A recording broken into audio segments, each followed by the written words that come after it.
So നമ്മുടെ HSST കൊമേഴ്സിന്റെ notification മുമ്പായിട്ട് തന്നെ നമ്മൾ ക്ലാസ്സുകൾ ആരംഭിക്കുന്നതിന് വേണ്ടിയിട്ടുള്ള ഡെമോ സെഷൻസും കാര്യങ്ങളുമായിരുന്നു ഈ കഴിഞ്ഞ ഡേയ്സിൽ നിങ്ങൾക്ക് പ്രൊവൈഡ് ചെയ്തിട്ടുള്ളത്. അപ്പൊ അതിന്റെ ഭാഗമായിട്ട് നമ്മൾ ഇന്ന് കണ്ടക്ട് ചെയ്യുന്നത് വളരെ യൂസ്ഫുൾ ആയിട്ടുള്ള ഒരു സെഷനാണ്. സത്യത്തിൽ നിങ്ങൾ ഈ ഒരു മീറ്റിൽ അറ്റൻഡ് ചെയ്തില്ല എന്നുണ്ടെങ്കിൽ നിങ്ങൾക്ക് നല്ലൊരു ചാൻസ് ആയിരുന്നു നഷ്ടപ്പെടുന്നത്. അപ്പോ ഇന്നത്തെ മീറ്റിന്റെ പ്രധാന ലക്ഷ്യം എന്ന് പറയുന്നത് നമ്മുടെ HSST എക്സാമിനെ കുറിച്ചിട്ടുള്ള ഒരു ബേസിക് ഐഡിയ അല്ലെങ്കിൽ ഒരു അവയർനെസ് നിങ്ങൾക്ക് ഉണ്ടാക്കുക എന്നുള്ളതാണ്.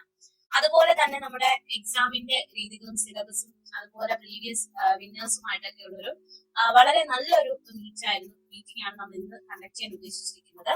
അപ്പൊ അതിലേക്ക് ജോയിൻ ചെയ്ത എല്ലാവർക്കും തന്നെ സ്വാഗതം. സോ ഫസ്റ്റ് ആദ്യം തന്നെ നമുക്ക് ഈ ഒരു HSST എക്സാമിന്റെ ബേസിക് കാര്യങ്ങളെ കുറിച്ചിട്ടുള്ള എല്ലാ ഡീറ്റെയിൽസും നിങ്ങൾക്ക് വിശദമായിട്ട് തന്നെ പറഞ്ഞു തരാൻ വേണ്ടിയിട്ട് ഗേൾസ് അക്കാഡമിയുടെ സ്വന്തം ജിക്കി മിസ്സിനെ ക്ഷണിച്ചുകൊള്ളു. Good evening to all. Yes, ma'am. Government teaching മേഖലയിലേക്ക് എത്തപ്പെടാൻ ആഗ്രഹിക്കുന്ന ക്വാളിഫൈഡ് ആയിട്ടുള്ള എല്ലാ കൊമേഴ്സ് കാൻഡിഡേറ്റ്സും വളരെ ആവേശത്തോടെ നോക്കിയിരുന്നതായിരുന്നു ഈ കൊമേഴ്സിന്റെ HSST നോട്ടിഫിക്കേഷൻ എന്ന് പറയുന്നത്. അപ്പൊ വളരെ കൺഫ്യൂസിംഗ് ആയിരുന്നു. നമ്മളത് 2-3 വർഷം കൊണ്ട് പ്രതീക്ഷിച്ചിരുന്ന ഒരു നോട്ടിഫിക്കേഷൻ ആണ്. ഇപ്പൊ എല്ലാം പറയുന്നെങ്കിൽ അത് ജൂണിൽ തന്നെ വരുമെന്ന് ഏകദേശം ഉറപ്പായിട്ടുണ്ട്. അതിന് വേണ്ടിയിട്ടുള്ള കോച്ചിങ് ഓൾറെഡി അക്കാഡമിയിൽ സ്റ്റാർട്ട് ചെയ്തിട്ടുണ്ട്. അതിന്റെ ഭാഗമായിട്ട് നടത്തുന്ന ലൈവ് ഓറിയന്റേഷൻ ആണ് ഇതെന്ന് നിങ്ങൾക്കറിയാം. അപ്പൊ ഇതിനകത്ത് ചിലരെങ്കിലും നേരത്തെ ഉണ്ടായിരുന്നതായിട്ടുള്ള കൊമേഴ്സിന്റെ HSST എക്സാം അറ്റൻഡ് ചെയ്തിട്ടുള്ളവരുണ്ടായിരിക്കും. കൂടുതൽ പേരും പുതിയതായിട്ട് അറ്റൻഡ് ചെയ്യാൻ ഇരിക്കുന്നവരായിരിക്കും. അപ്പൊ പുതിയതായിട്ട് HSST കൊമേഴ്സ് അറ്റൻഡ് ചെയ്യാനിരിക്കുന്നവർക്ക് എന്താണ് HSST എക്സാം അതെല്ലാവർക്കും അറിയാം. എങ്കിലും ആ നോട്ടിഫിക്കേഷനുമായിട്ട് ബന്ധപ്പെട്ട ചില കാര്യങ്ങൾ, അതുപോലെ തന്നെ റാങ്ക് ലിസ്റ്റ്, വാലിഡിറ്റി, ഇങ്ങനെയുള്ള കാര്യങ്ങളെ പറ്റിയിട്ട് കുറച്ച് സംശയങ്ങൾ ഉണ്ടാവും. അങ്ങനെയുള്ള ചില കാര്യങ്ങൾ, ജനറൽ ആയിട്ടുള്ള ചില ഐഡിയാസ് ആണ് ഞാൻ ഷെയർ ചെയ്യാനായിട്ട് ആഗ്രഹിക്കുന്നത്. അതിനുശേഷം സിലബസിന്റെ ഡീറ്റെയിൽഡ് ആയിട്ടുള്ള കാര്യങ്ങൾ അക്കാഡമിക്സിനെ വെച്ചുകൊണ്ട് സംസാരിക്കുന്നതായിരിക്കും. ഞാനൊരു PPT ഷെയർ ചെയ്യണേ. അപ്പം HSST കൊമേഴ്സ് ജൂനിയർ എക്സാമിനേഷൻ, അതിനെ പറ്റിയാണ് നമ്മൾ പറയുന്നത്. അതാണ് നമ്മൾ അറ്റൻഡ് ചെയ്യാൻ പോകുന്നതായിട്ടുള്ള എക്സാം.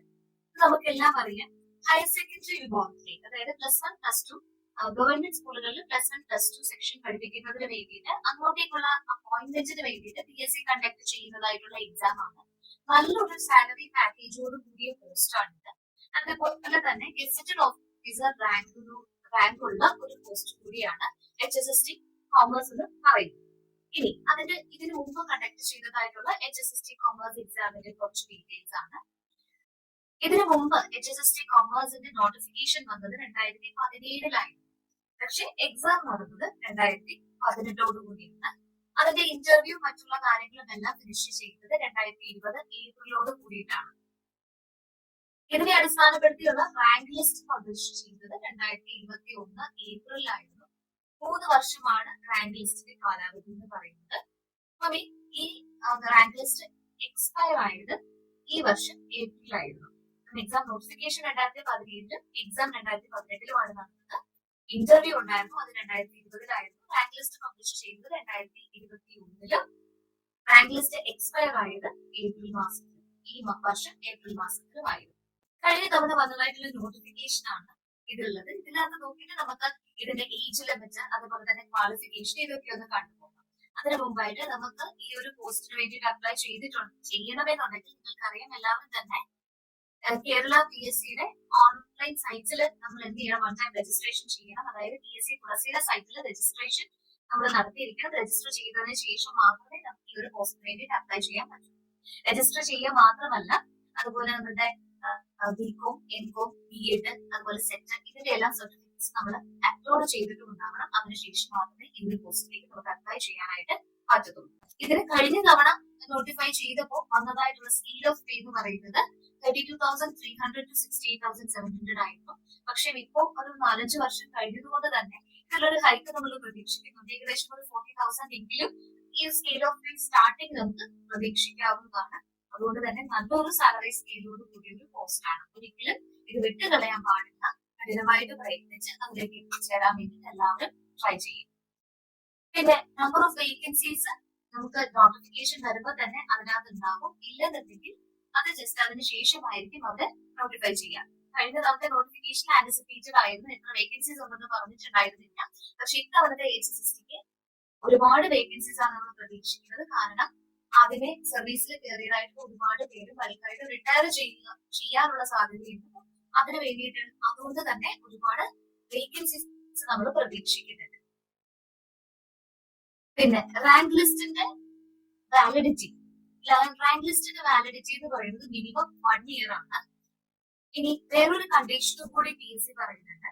അതായത് ഈ 1 വർഷം കാലാവധി കഴിഞ്ഞതിന് ശേഷം ഏതെങ്കിലും പുതിയ ഒരു ലിസ്റ്റ് പബ്ലിഷ് ചെയ്യുന്ന ആ ഒരു ഡേറ്റ് അല്ലെങ്കിൽ 3 വർഷം ഇതിൽ ഏതാണോ ആദ്യം സംഭവിക്കുന്നത് അന്നായിരിക്കും ഈ ഇട്ടതായിട്ടുള്ള റാങ്ക് ലിസ്റ്റ് എക്സ്പയർ ആകുന്നത്. അതായത് 1 വർഷം എന്തായാലും ഇതിന് കാലാവധി ഉണ്ട്. അപ്പം റാങ്ക് ലിസ്റ്റ് പബ്ലിഷ് ചെയ്ത് 1 വർഷം കഴിഞ്ഞ് 3 വർഷത്തിന് മുമ്പ് വേറൊരു ലിസ്റ്റ് PSC പബ്ലിഷ് ചെയ്യുകയാണെങ്കിൽ ഈ ആദ്യമേ ഇട്ടതായിട്ടുള്ള ലിസ്റ്റ് എക്സ്പയർ ആകും. ഇല്ലെന്നുണ്ടെങ്കിൽ ഫസ്റ്റ് പബ്ലിഷ് ചെയ്യുന്ന ലിസ്റ്റ് ഇട്ട് 3 വർഷം കഴിയുമ്പോൾ ആദ്യത്തെ ലിസ്റ്റ് എക്സ്പയർ ആകും. അപ്പൊ നമുക്ക് കഴിഞ്ഞ തവണത്തെ ലിസ്റ്റ് ഇട്ടതിന് ശേഷം 3 വർഷം കഴിഞ്ഞത് ഈ വർഷം ഏപ്രിലായിരുന്നു. അന്നേരം അത് ഓൾറെഡി എക്സ്പയർ ആയിട്ടുണ്ട്. പിന്നെ ഏജ് ലിമിറ്റ് 20 to 40 ആണ് പറയുന്നത്. SC/ST കാറ്റഗറിക്കൊക്കെ കുറച്ച് റിലാക്സേഷൻ ഉണ്ട്. എന്നാലും ജനറൽ ആയിട്ട് ഏജ് ലിമിറ്റ് എന്ന് പറയുന്നത് 20 to 40 ഇയേഴ്സ് ആണ്.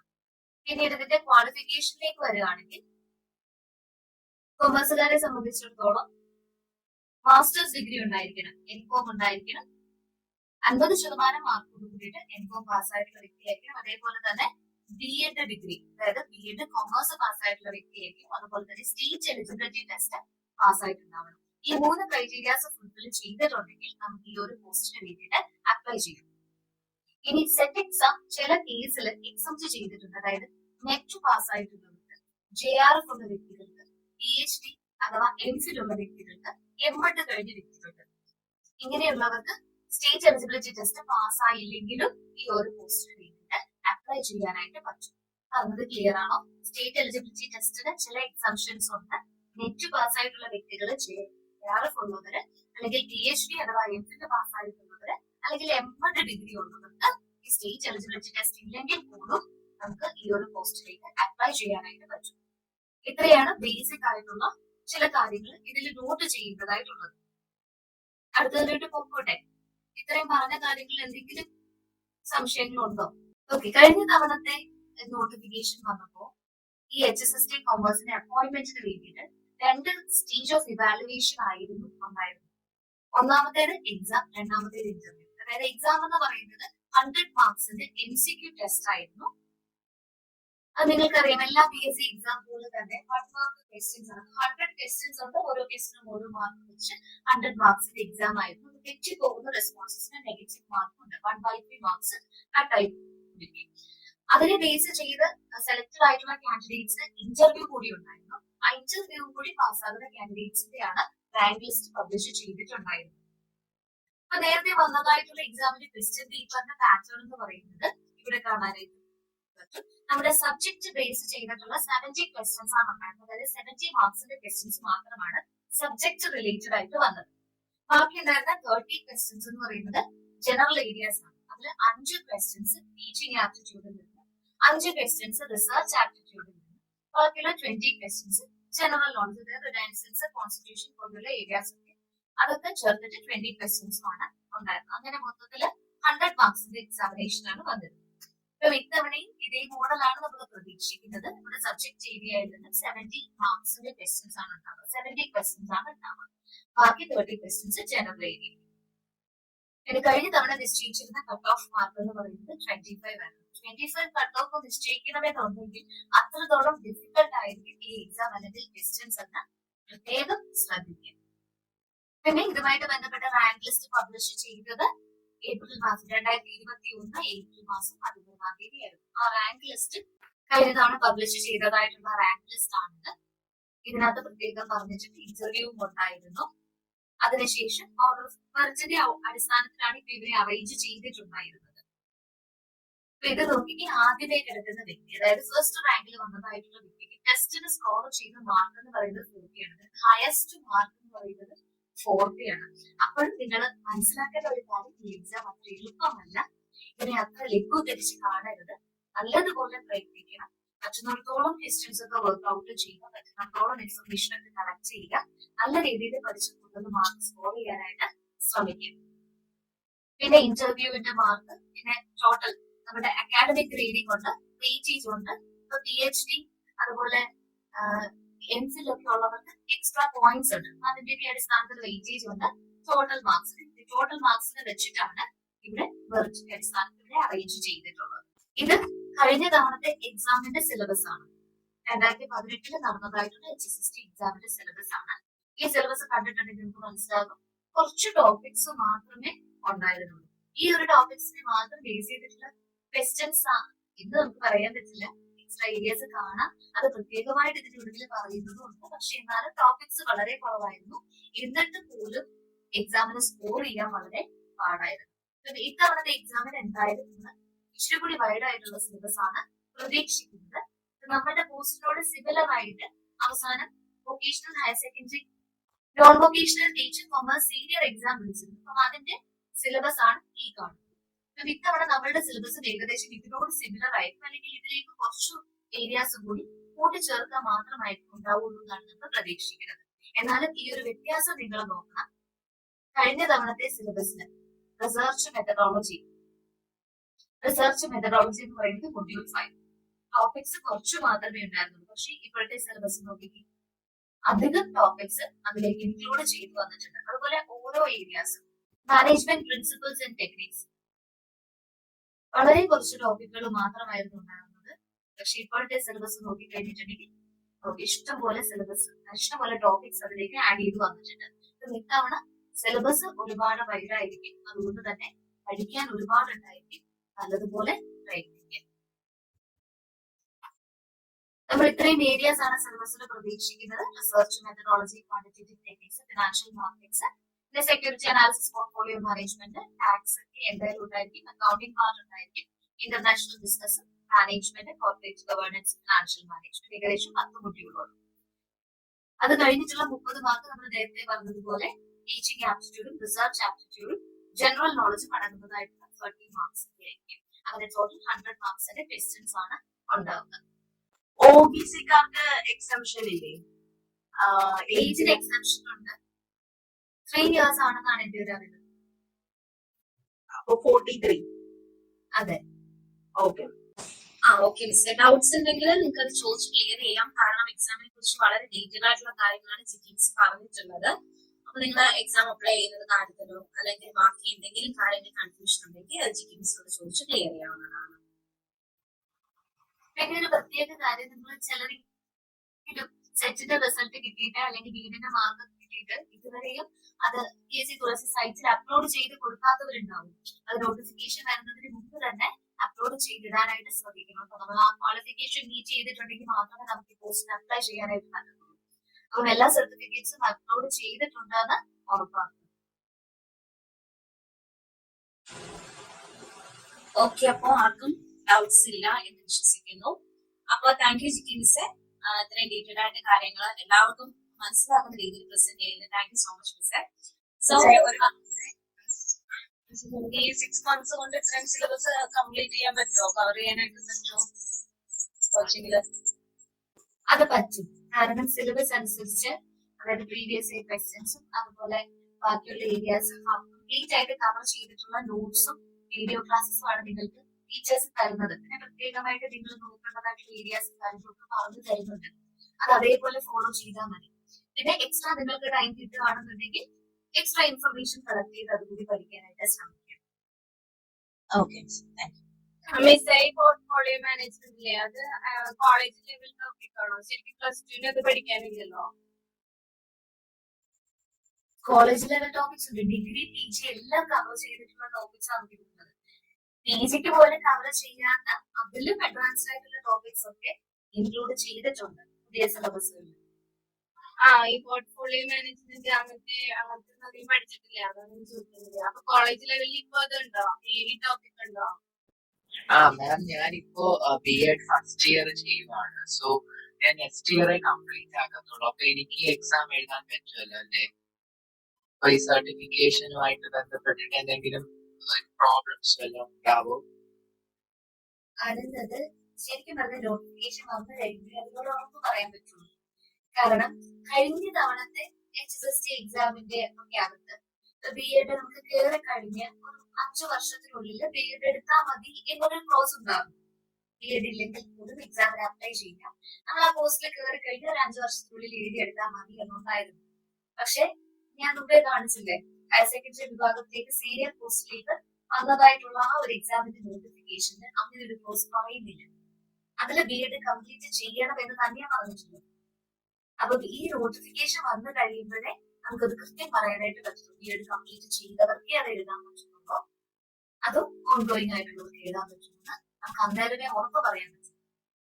നിലവിലെ സാഹചര്യത്തിൽ B.Ed ഡിഗ്രി ഉണ്ടെങ്കിലേ അപ്ലൈ ചെയ്യാൻ പറ്റുള്ളൂ എന്നാണ് എന്റെ ഒരു മാർക്ക് ലിസ്റ്റ് എന്തെങ്കിലും കാണില്ലേ, ഇയർ ഓഫ് പാസിംഗ് അതിലുണ്ട്, അല്ലെങ്കിൽ ഡേറ്റ് ഓഫ് പാസിംഗ് ഒരു ഇഷ്യൂ ചെയ്ത ഡേറ്റും കാര്യങ്ങളൊക്കെ അതിലുണ്ടല്ലോ.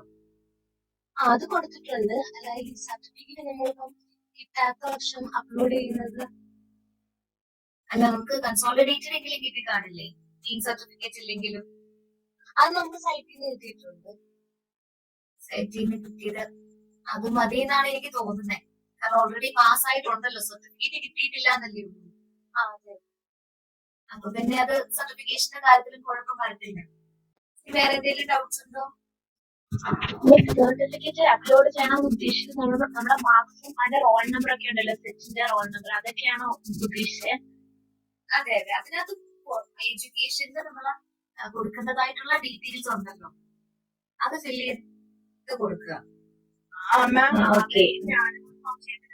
നമുക്ക് സർട്ടിഫിക്കറ്റ്സുകള് കോപ്പി എടുത്തിട്ട് സ്കാൻ ചെയ്ത് അങ്ങനെ ലോഡ് ചെയ്യുന്ന ഓപ്ഷൻ ഇല്ലല്ലോ, നമ്മള് ടൈപ്പ് ചെയ്ത് നോക്കുന്ന ഓപ്ഷൻസ് അല്ലേ ഉള്ളൂ. മതി മതി, അതേ ഉള്ളൂ. അല്ലാതെ മറ്റേ സർട്ടിഫിക്കറ്റ്സ് സ്കാൻ ചെയ്ത് ലോഡ് ചെയ്യേണ്ട കാര്യമുണ്ടോ? ഇൻഫോർമേഷൻസ് നമ്മുടെ ബേസിക് ഇൻഫോർമേഷനിൽ ആഡ് ചെയ്യുന്നത്, അതല്ലേ മാം ഉദ്ദേശിച്ചത്? അതേ ഉള്ളൂ. Okay okay miss, thank you.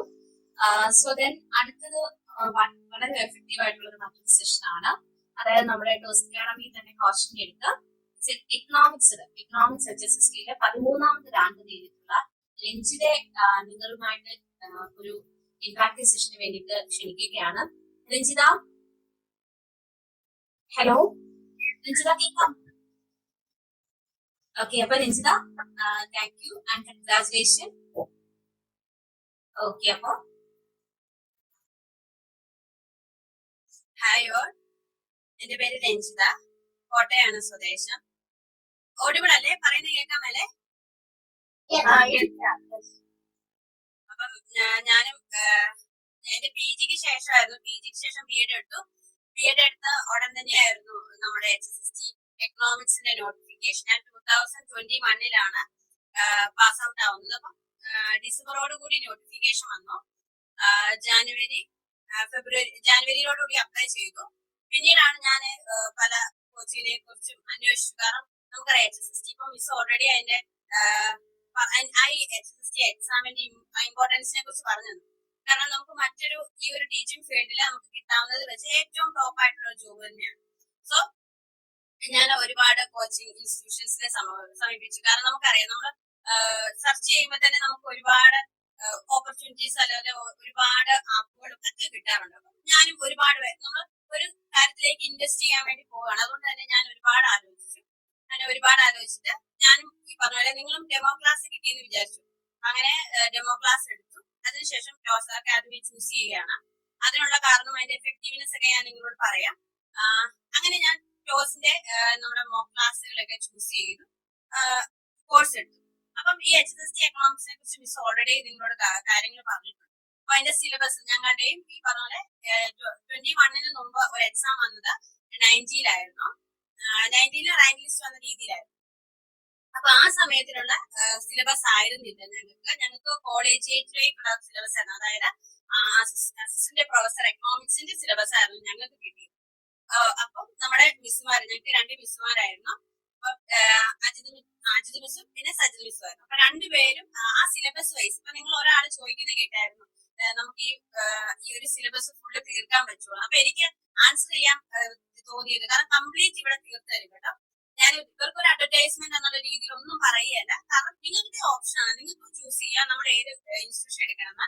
പക്ഷെ ആ ഒരു ക്വസ്റ്റ്യനുള്ള ആൻസർ എനിക്ക് തരണം എന്ന് തോന്നി. കാരണം കംപ്ലീറ്റ് സിലബസ് തീർത്ത് തരും.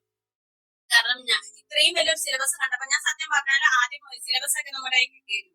അതിന് ശേഷമാണ് ഞാൻ കോച്ചിങ് ഒക്കെ എടുക്കുന്നത്. അപ്പൊ ഈ സിലബസ് എടുത്തിട്ട് ഞാൻ ആദ്യം വിചാരിച്ചു, കാരണം ഞാൻ പാസ് ഔട്ട് ആയതേ ഉള്ളൂ, എന്റെ കയ്യിൽ പി ജിയിലെ മെറ്റീരിയൽസ് ഒക്കെ ഉണ്ടായിരുന്നു. പി ജിയിലെ ബി എഡിന്റെയും ടീച്ചിങ്ങിന്റെയും എല്ലാ കാര്യങ്ങളും എന്റെ കയ്യിൽ ഉണ്ടായിരുന്നു, മെറ്റീരിയൽസ് എല്ലാം തന്നെ. അപ്പൊ ഞാൻ ഓർത്തു ആദ്യമേ എന്നാല് സ്വന്തമായിട്ട് സെൽഫായിട്ട് പഠിച്ചാൽ മതിയോ എന്നൊക്കെ വിചാരിച്ചിരുന്നു. പക്ഷെ ഞാൻ പറയട്ടെ, നിങ്ങൾ ഇത്രയും ഒരു സീരിയസ് ആയിട്ട് എക്സാമിനെ കാണുന്നുണ്ട്, ഒരു HSST കൊമേഴ്സ് ഒരു ടീച്ചർ ആണ് നിങ്ങൾക്ക് ആഗ്രഹം ഉണ്ടെങ്കിൽ ഒരു കോച്ചിങ് എടുക്കുന്നതായിരിക്കും എപ്പോഴും ബെസ്റ്റ്. സോ ടീച്ചേഴ്സ് നിങ്ങൾക്ക് വീഡിയോ ക്ലാസ്, ഞങ്ങൾക്ക് കിട്ടിയത് വീഡിയോ ക്ലാസ്സുകളായിട്ടായിരുന്നു, റെക്കോർഡഡ് ആയിട്ടുള്ള ക്ലാസ്സുകൾ. നമ്മുടെ സമയം അനുസരിച്ച് നമുക്കത് കാണാം. സത്യം പറഞ്ഞാല് ഞാൻ കൃത്യമായിട്ട് ഫോളോ ചെയ്തത്. ടീച്ചേഴ്സ് നമ്മുടെ ഈ സിലബസ് ഫുൾ കവർ ചെയ്യാം, ടീച്ചേഴ്സ് അത് നിങ്ങൾക്ക് 100% ഉറപ്പ് വരും. പക്ഷെ അത് കംപ്ലീറ്റ് ചെയ്യണോ വേണ്ടയോ എന്ന് തീരുമാനിക്കുന്നത് നമ്മളാണ്. അതായത് ഇന്നിടുന്ന ഇപ്പൊ ഒരു 2 or 3 ക്ലാസ്സിന്റെ ടോപ്പിക്കുകളായിരിക്കും നമുക്ക് ഒരു ദിവസം കിട്ടുന്നത്. അപ്പൊ അത് ഫുൾ അന്ന് തന്നെ പഠിക്കും. അപ്പൊ അന്ന് തന്നെ പഠിക്കാൻ നമുക്കറിയാം, നമ്മുടെ സിലബസ് വലിയ കോളേജ് ഏജിന്റെ തരത്തിലുള്ള സിലബസ് ആണ്. എക്സാം പാറ്റേൺ എന്ന് പറയുന്നത് നേരത്തെ ഉണ്ടായിരുന്നത് സിമ്പിൾ ആയിട്ട് ഒബ്ജക്റ്റീവ് നമുക്ക് 4 ഓപ്ഷനിൽ ചൂസ് ചെയ്താൽ മതിയായിരിക്കും. പക്ഷെ ഇപ്പോൾ എന്ന് പറയുമ്പോൾ സ്റ്റേറ്റ്മെന്റ് രീതിയിലായിരുന്നു. ഞങ്ങളുടെ എക്സാമിന് ഏകദേശം ഒരു 30 മാർക്സിന് അടുത്ത് ഈ സ്റ്റേറ്റ്മെന്റ് ക്വസ്റ്റ്യൻസ് ആണ്. സ്റ്റേറ്റ്മെന്റ് ക്വസ്റ്റ്യൻസ് എന്ന് പറഞ്ഞാൽ നമുക്ക് ഭയങ്കര കൺഫ്യൂസിംഗ് ആയിരിക്കും. ആ ഒരു ക്വസ്റ്റ്യൻ പേപ്പർ എടുത്ത് നോക്കുമ്പോൾ നിങ്ങൾക്ക് നിങ്ങളുടെ സബ്ജക്റ്റിന്റെ തന്നെ കൊമേഴ്സിന്റെ തന്നെ ഈ ഒരു സ്റ്റേറ്റ്മെന്റ് പാറ്റേൺ ഉള്ള ക്വസ്റ്റ്യൻസ് PSC അടുത്ത് ടീച്ചിങ്ങിന്റെ അല്ലാതെ വേറെ ആണെങ്കിൽ പബ്ലിഷ് ചെയ്തിട്ടുണ്ടാവും, അല്ലെങ്കിൽ എക്സാം നടത്തിയിട്ടുണ്ടാവും. അപ്പൊ അതെടുത്ത് ചെക്ക് ചെയ്യുമ്പോൾ നമുക്ക് അറിയാം ആ ഒരു ഡിഫറൻസ്. അപ്പം ഒരു ടോപ്പിക്കിനെ കുറിച്ച് നമ്മൾ പഠിക്കുകയാണെങ്കിൽ തന്നെ അതിന്റെ ഒരു നമ്മൾ സാധാരണഗതിയിൽ PGയിലൊക്കെ എക്സാം അറ്റൻഡ് ചെയ്യുമ്പോൾ ഒരു ടോപ്പിക് എടുക്കുന്നു, അതിന്റെ ഫീച്ചേഴ്സ് ഒക്കെ ആണെങ്കിലും ഒരു 5-6 ഫീച്ചേഴ്സ് നമ്മൾ കൊടുക്കുന്നു, അല്ലെങ്കിൽ ജസ്റ്റ് ആ ഫീച്ചേഴ്സ് എന്താണെന്ന് അറിഞ്ഞു വെക്കത്തേ ഉള്ളൂ. പക്ഷെ നമ്മുടെ HSST എക്സാം എന്നൊക്കെ പറയുമ്പോൾ ഒരു ടോപ്പിക് എടുത്തിട്ട് ഓൾ ഫീച്ചേഴ്സ്, അതായത് എന്തെങ്കിലും ഒരു മൈന്യൂട്ട് ആയിട്ടുള്ള കാര്യങ്ങൾ നമ്മൾ വിട്ടുകളയും. അപ്പൊ അതിനനുസരിച്ചുള്ള മെറ്റീരിയൽസ് ആണ് ടീച്ചേഴ്സ് നമുക്ക് ക്ലാസ്സിൽ നിന്ന് തരുന്നത്. അതായത് ഒരു കുഞ്ഞു ടോപ്പിക് ആണെങ്കിൽ പോലും അതിന്റെ ഇമ്പോർട്ടൻസ് അത് നമുക്കറിയാം, ഏത് ഏരിയയിൽ നിന്നാണ് ക്വസ്റ്റ്യൻസ്. അങ്ങനെ നമുക്ക് ഇമ്പോർട്ടന്റ് ഏരിയ എന്ന് പറഞ്ഞാൽ നമുക്ക് കുറച്ച് ഏരിയ ഒക്കെ മാറ്റി വിടാം. പക്ഷെ വീണ്ടും ഒരു 10 മാർക്കിനുള്ളത് എവിടെ വേണമെങ്കിലും നമുക്ക് ചോദിക്കാവുന്ന രീതിയിൽ. അപ്പൊ ടീച്ചേഴ്സ് നമുക്ക് മെറ്റീരിയൽ തരുന്ന വളരെ ഡീറ്റെയിൽഡ് ആയിട്ട്, അല്ലാതെ ജസ്റ്റ് ഒരു എസ്ഐക്കുള്ള രീതിയിലൊന്നും അല്ല. നമ്മുടെ HSST സിലബസിന്റെ അതിന്റെ നേച്ചറിനനുസരിച്ചുള്ള ഒരു മെറ്റീരിയൽ ആണ് നമുക്ക് നൽകുന്നത്. അപ്പൊ നമ്മൾ തന്നെ അത് എന്ത് ചെയ്യണം, അത് നമുക്കാണെങ്കിൽ പ്രിന്റ് ഔട്ട് ആയിട്ടോ ഞങ്ങൾക്കത് PDF ആയിട്ട് അയച്ചു തരുമായിരുന്നു. ഇപ്പൊ എങ്ങനെയാണെന്ന് എനിക്ക് അറിയത്തില്ല, ആപ്പ് വഴിയാണോ എന്ന് അറിയത്തില്ല. ഇപ്പൊ എങ്ങനെയാണോ ഞാൻ ചെയ്തോണ്ടിരുന്നത്, ആ PDF നോട്ട് ആദ്യമേ നമ്മുടെ റെക്കോർഡഡ് ക്ലാസ്സുകൾ കാണും, അന്നു തന്നെ കാണും. അതിനുശേഷം ഞാൻ ആ റെക്കോർഡഡ് ക്ലാസ്സുകളിൽ നിന്ന് ഞാൻ സ്വന്തമായിട്ട് നോട്ടുകൾ പ്രിപ്പയർ ചെയ്യും. കാരണം ഫുൾ നോട്ട് എഴുതുന്ന മീൻസ് നിങ്ങൾക്ക് ഫുൾ കാര്യങ്ങൾ മനസ്സിലാകാൻ വേണ്ടിയിട്ടായിരിക്കും ടീച്ചേഴ്സ് അത് അത്രയും ഡീറ്റെയിൽഡ് ആയിട്ട് തരുന്നത്. അപ്പൊ എക്സാം ഓറിയന്റഡില് നമ്മൾ എന്ത് ചെയ്യണം, നമ്മുടെ സെൽഫായിട്ട് എപ്പോഴും പ്രിന്റ് എടുത്ത് കൈ വെക്കുന്നതിനേക്കാൾ നല്ലത് എപ്പോഴും നമ്മൾ തന്നെ നോട്ട് എഴുതുകയായിരിക്കും. അതുപോലെ തന്നെ ഓരോ നോട്ട് എഴുതി കഴിഞ്ഞാലും ഞാൻ എന്ത് ചെയ്യും, ഒരു കുറച്ച് ഏരിയ ഇടും. കാരണം നമുക്ക് ക്വസ്റ്റ്യൻസ് വർക്ക്ഔട്ട് ചെയ്യുമ്പോൾ ചിലപ്പം ഈ ഒരു ഏരിയയിൽ നിന്ന് നമുക്ക് ഇതുവരെ പഠിക്കാത്ത ചില പോയിന്റുകൾ കിട്ടും ക്വസ്റ്റ്യൻസ് വർക്ക്ഔട്ട് ചെയ്യുമ്പോൾ. അപ്പൊ അത് ആഡ് ചെയ്യാൻ വേണ്ടിയിട്ട് ഞാൻ സെൽഫായിട്ട് ഒരു നോട്ടുകൾ പ്രിപ്പയർ ചെയ്ത് വെച്ചു. അപ്പൊ ഞാൻ ഇങ്ങനെ ഡീറ്റെയിൽഡ് ആയിട്ട് പറയുന്നത് വേറെ ഒന്നും കൊണ്ടല്ല, എനിക്ക് കിട്ടിയ ഒരു എക്സ്പീരിയൻസ്. കാരണം അത് കിട്ടിക്കഴിഞ്ഞാൽ എന്റെ റാങ്ക് ലിസ്റ്റ് ഞങ്ങൾക്ക് വന്നത് ഈ ഒരു ഫെബ്രുവരി 6-ാം തീയതി ഞങ്ങൾക്ക് എന്റെ റാങ്ക് ലിസ്റ്റ് വന്നു. ഞാൻ 22-ൽ എക്സാം എഴുതി, 24 ഫെബ്രുവരിയിൽ എന്റെ റാങ്ക് ലിസ്റ്റ്. അപ്പൊ അത് നോക്കിയപ്പോ എനിക്കത് എന്റെ റാങ്ക് ലിസ്റ്റ് കണ്ട സന്തോഷം അത് നിങ്ങൾക്ക് എല്ലാവർക്കും അനുഭവിക്കാൻ പറ്റട്ടെ എന്നുള്ള രീതിയിലാണ് ഞാൻ പറയുന്നത്. അപ്പൊ എല്ലാവരും സെൽഫായിട്ട് നോട്ടുകൾ പ്രിപ്പയർ ചെയ്യും. കാരണം ടീച്ചേഴ്സ് കൃത്യ നോട്ടുകളാണ്, സിലബസ് ഫുൾ കവർ ചെയ്തിട്ടുള്ള നോട്ടുകളാണ് നിങ്ങൾക്ക് തരുന്നത്. അപ്പൊ ഞങ്ങളുടെ സബ്ജക്റ്റിനെ സംബന്ധിച്ച് അങ്ങനെയായിരുന്നു. ചൂസ് ചെയ്യാം, ഡെമോ ക്ലാസ്സുകളും വേണമെങ്കിൽ മെറ്റീരിയൽസിന്റെ ഡെമോസും നിങ്ങൾക്ക് കിട്ടിക്കാണാം. അപ്പൊ അതനുസരിച്ച് ചെയ്യാം. പിന്നെ ഞാൻ നിങ്ങളോട് പറയാൻ ആഗ്രഹിക്കുന്നത് റിവിഷൻ അതാണ്. അത് ഞങ്ങളുടെ ടീച്ചേഴ്സും പ്രത്യേകം ശ്രദ്ധിച്ചത്, നോട്ടുകൾ തരുന്നു, ഈ ഒരു ആഴ്ചയിൽ ക്ലാസ്സുകൾ നൽകുന്നു, റെക്കോർഡഡ് ക്ലാസ്സുകൾ. അതിന്റെ ബേസിലുള്ള ക്വസ്റ്റ്യൻസ് സാറ്റർഡേസ് ആയിട്ടോ അല്ലെങ്കിൽ ഏതെങ്കിലും ദിവസം മസ്റ്റ് ആയിട്ടും എക്സാം നമ്മുടെ ആപ്പിലുണ്ടാവും. ജോസിന്റെ ആപ്പില് എക്സാംസ് കണ്ടക്ട് ചെയ്യും. അതായത് നമ്മൾ ഒരു ചെറിയ ഏരിയ പഠിക്കും. സിലബസ് എന്ന് പറയുമ്പോൾ നമുക്കറിയാം വൈഡ് ആയിട്ടാണ്. പക്ഷെ നമ്മൾ പഠിച്ചു വരുമ്പോൾ ആ സിലബസ് കവർ ചെയ്യും, നമ്മൾ മറന്നു, അതിനെ കുറിച്ച് നമ്മൾ ബോധറായി പോയില്ല. അപ്പൊ ഒരു ഏരിയ എടുക്കുന്നു, നമ്മൾ അതിനെ കുറിച്ച് കംപ്ലീറ്റ് പഠിക്കുന്നു. ആ കംപ്ലീറ്റ് പഠിച്ചാൽ ആ ടോപ്പിക് ഫുൾ തീർക്കുന്നു. അപ്പൊ കംപ്ലീറ്റ് പഠിക്കുക എന്ന് ഉദ്ദേശിക്കുന്നത് നമുക്ക് ടീച്ചേഴ്സ് നോട്ട് തരും. പിന്നെ ഞാൻ പറയാൻ എന്റെ ഒരു PGയുടെ നോട്ട് ഉണ്ടായിരുന്നതുകൊണ്ട് തന്നെ ഞാൻ അത് നോക്കി. കാരണം എന്തെങ്കിലും മിസ് നേരത്തെ പറഞ്ഞു എവിടുന്നൊക്കെ അഡീഷണൽ ഇൻഫർമേഷൻ കിട്ടും അവിടുന്നൊക്കെ നമുക്ക് നമ്മുടെ കയ്യിൽ ഉണ്ടല്ലോ. അപ്പൊ നമുക്ക് എവിടെ നിന്നാണെങ്കിലും മെറ്റീരിയൽസ് കളക്ട് ചെയ്യാൻ പറ്റുമെങ്കിൽ മാക്സിമം കളക്ട് ചെയ്യാം. അപ്പൊ ആദ്യമേ നമുക്കൊരു ബേസ് വേണം. അപ്പൊ ടീച്ചേഴ്സ് തന്നെ അതിന്റെ അകത്ത് ഡീറ്റെയിൽഡ് ആയിട്ട് കാര്യങ്ങളുണ്ടാവും. അപ്പൊ ആദ്യം ഒരു ടോപ്പിക്കിനെ കുറിച്ച് പഠിക്കുന്നു. അതിനുശേഷം മോക്ക് ടെസ്റ്റുകൾ ടീച്ചേഴ്സ് തരുന്നു. അതുപോലെ തന്നെ നമുക്ക് മോക്ക് ടെസ്റ്റുകളൊക്കെ ഓൺലൈനായിട്ട് കിട്ടുമെങ്കിൽ എങ്ങനെയാണെങ്കിലും ഒരു ഏരിയയുടെ കംപ്ലീറ്റ് റിവിഷൻ നമ്മൾ പഠിക്കുന്നതിന്റെ ഒപ്പം തന്നെ നമ്മൾ നടത്തിപ്പോകണം. എങ്കിൽ മാത്രമേ അത് സിലബസ് കവർ ചെയ്തു എന്ന് തന്നെ പറയാൻ പറ്റുള്ളൂ. അപ്പം സമയം എടുക്കും കേട്ടോ. അത് സമയം എടുത്തെങ്കിൽ പോലും അത് ഭയങ്കര എഫക്റ്റീവ് ആവും. കാരണം ഒരു ഏരിയ പഠിച്ചു കഴിയുമ്പോഴത്തേനും ഒരു 2 റിവിഷൻ കഴിയുമ്പോഴത്തേനും ആ ഒരു ഏരിയ തറവായിരിക്കും. എന്ന് വെച്ചാൽ അതിന് എന്തൊരു ക്വസ്റ്റ്യൻ വന്നാലും ആ രീതിയിൽ നമ്മൾ അതിനെ പഠിക്കണം. അതായത് ടീച്ചേഴ്സ് എന്ന മെറ്റീരിയൽസ് വെറുതെ ജസ്റ്റ് എന്താണ് നമ്മളെ PGക്ക് നമ്മൾ എക്സാം എഴുതാൻ പോകുന്ന രീതിയിലേക്ക് ഈ ഒരു എക്സാമിനെ കാണാൻ പോകരുത് കേട്ടോ. അങ്ങനെ നിങ്ങൾ ടീച്ചേഴ്സ് ഒക്കെ ആണെങ്കിലും കൃത്യം മനസ്സിലാക്കിയിട്ട് മാത്രമേ എന്തെങ്കിലും ഡൗട്ട് ഉണ്ടെങ്കിൽ തന്നെ ടീച്ചേഴ്സിനോട് വാട്സപ്പിൽ കോൺടാക്ട് ചെയ്യാൻ പറ്റും. അതും എനിക്ക് ഇവിടെ എടുത്തു പറയണം തോന്നി. എന്തെങ്കിലും ഡൗട്ട് ഉണ്ടെങ്കിൽ നമുക്ക് ടീച്ചേഴ്സിനോട് വാട്സപ്പിൽ കൂടെ കോൺടാക്ട് ചെയ്യാമായിരുന്നു. നിങ്ങൾക്ക് ടീച്ചേഴ്സ് അതിനുള്ള റിപ്ലൈ നമുക്ക് അപ്പൊ തന്നെ ഓഡിയോ ആയിട്ടോ അല്ലെങ്കിൽ എന്തെങ്കിലും നോട്ട് ഉണ്ടെങ്കിൽ അതായിട്ടോ നമുക്ക് അയച്ചു തരായിരുന്നു. ഇപ്പം എന്തെങ്കിലും ഒരു ഞങ്ങൾക്ക് സ്റ്റാറ്റിയുടെ ഒക്കെ പ്രോബ്ലംസ് ഒക്കെ ഉണ്ടെങ്കിൽ തന്നെ അതിന്റെ എക്സ്പ്ലനേഷൻ ആയിട്ടുള്ള ഒരു വീഡിയോസോ അല്ലെങ്കിൽ എന്റെ ആയിട്ട് ടീച്ചർ നമുക്ക് പേഴ്സണൽ ആയിട്ടാണെങ്കിലും അത് നമുക്ക് മനസ്സിലാവുന്ന രീതിയിൽ അയച്ചു തരുമായിരുന്നു. അപ്പൊ എല്ലാവരും ഒരു ടോപ്പിക്ക് പഠിക്കുന്നു. അതിന്റെ കംപ്ലീറ്റ് ആയിട്ടുള്ള റിവിഷൻ നമ്മൾ പലതവണ നടത്തണം. ഒരു റിലേറ്റ് ചെയ്തിട്ടുള്ള ഒരു ജനറൽ ആയിട്ടുള്ള ഒരു മോഡ്യൂൾ എടുക്കുകയാണ്.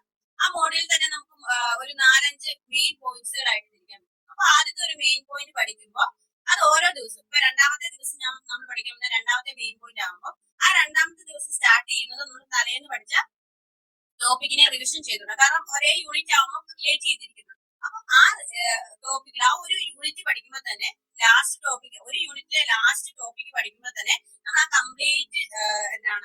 കംപ്ലീറ്റ് ഏരിയ റിവിഷൻ ചെയ്തുകൊണ്ടാണ് വരുന്നത്. അപ്പൊ എന്താണ് എക്സാമിന്റെ ടൈം ആകുമ്പോൾ ഒരു ഹരിബറിയുടെ അല്ലെങ്കിൽ ഒരു ടെൻഷന്റെ ഒന്നും ആവശ്യമുണ്ടാവില്ല. അതുപോലെ തന്നെ പിന്നെ പറയാനുള്ള കാര്യങ്ങള് ഈ ക്വസ്റ്റ്യൻസ് പാറ്റേൺ നമ്മളൊന്ന് മനസ്സിലാക്കണം. ഞാൻ പറഞ്ഞു ഞങ്ങളുടെ സ്റ്റേറ്റ്മെന്റ് ടൈപ്പ് ആയിരുന്നു. അതുകൊണ്ട് തന്നെ സ്റ്റേറ്റ്മെന്റ് ടൈപ്പുള്ള ക്വസ്റ്റ്യൻസ് തന്നെ പ്രാക്ടീസ് ചെയ്യണം. അല്ലാതെ വെറുതെ ഒബ്ജക്റ്റീവ് ടൈപ്പ് ആയിട്ടുള്ള നോക്കിയിട്ട് കാര്യമില്ല. സ്റ്റേറ്റ്മെന്റ് രീതിയിലുള്ള ക്വസ്റ്റ്യൻസും അതേപോലെ തന്നെ ടൈം എടുത്ത് അതായത് നമ്മുടെ സമയം അറിയാലോ എത്രയാണോ എക്സാം എടുക്കുന്നത് അതേ സമയം എടുത്തിട്ട് മാത്രം അത് ഒരുപാട് ടൈം എടുക്കാൻ നോക്കരുത്. അത് ഇപ്പൊ നിങ്ങൾക്ക് അത് കുഴപ്പമൊന്നുമില്ല. കാരണം എക്സാമിന്റെ ടൈം ആ ഒരു ടൈം ആവുമ്പോഴത്തേനും ടൈം മാനേജ്മെന്റ് ഒക്കെ നോക്കിയാൽ മതി. പിന്നെ പറയാനുള്ളത്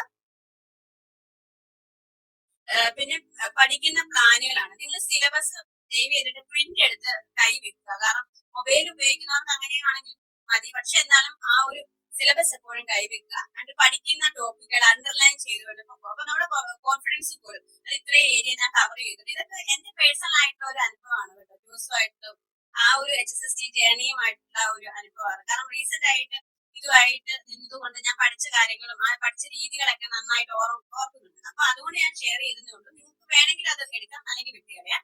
അപ്പം എന്തായാലും നിങ്ങൾക്കൊരു കോച്ചിങ് വേണം അല്ലെങ്കിൽ എന്താണ് ഒരു ഹെൽപ്പ് വേണം, ഒരു മോട്ടിവേഷൻ വേണം പഠിക്കുകയാണെങ്കിൽ ടോസിനെ നിങ്ങൾക്ക് ചൂസ് ചെയ്യും. എന്റെ ടീച്ചേഴ്സ് എക്കണോമിക്സിന്റെ കേസിൽ എന്റെ ടീച്ചേഴ്സിനെ ഞാൻ 100% വിശ്വസിച്ചു. അതിന്റെ ഫലമായിട്ടാണ് എനിക്ക് എന്റെ റിസൾട്ട് കിട്ടിയത്. അപ്പൊ മെറ്റീരിയൽ നിങ്ങൾക്ക് മോക്ക് ടെസ്റ്റ് കിട്ടിക്കാണും, അതുപോലെ മോക്ക് ക്ലാസ്സുകൾ കിട്ടിക്കാണും, ഡെമോ ക്ലാസ്സുകൾ കിട്ടിക്കാണും, മെറ്റീരിയൽസും കിട്ടിക്കാണും. അത് വെച്ചിട്ട് നിങ്ങൾ ചൂസ് ചെയ്യുക. നിങ്ങൾക്ക് വേണമെങ്കിൽ എന്റെ ഒരു റിസൾട്ടിന്റെ ഒരു 90% ക്രെഡിറ്റ് ഞാൻ ടോസിന് എന്റെ ടീച്ചേഴ്സ് നൽകുകയാണ്. ടോസ് ഞാൻ പറയുന്നത് എന്റെ ടീച്ചേഴ്സ് നൽകുകയാണ്. കാരണം അവരിപ്പോഴും ഇവിടെ വർക്ക് ചെയ്യുന്നുണ്ട്. സ്റ്റിൽ ഞങ്ങൾ നല്ല കോണ്ടാക്ട് ആണ്. അവര് വഴിയാണ് ഞാൻ ഇവിടെ എത്തി നിൽക്കുന്നത്. അപ്പം എന്റെ ഒരു എക്സ്പീരിയൻസ് നിങ്ങളോട് ഷെയർ ചെയ്യാൻ പറ്റുന്നതിൽ ഞാൻ സന്തോഷിക്കുകയാണ്. ഇനി എന്തെങ്കിലും ഡൗട്ട് ഉണ്ടെങ്കിൽ എനിക്ക് പറയാൻ പറ്റുന്ന തരത്തിലുള്ള എന്തെങ്കിലും ഡൗട്ടുകൾ ഉണ്ടെങ്കിൽ എനിക്ക് ചോദിക്കാം.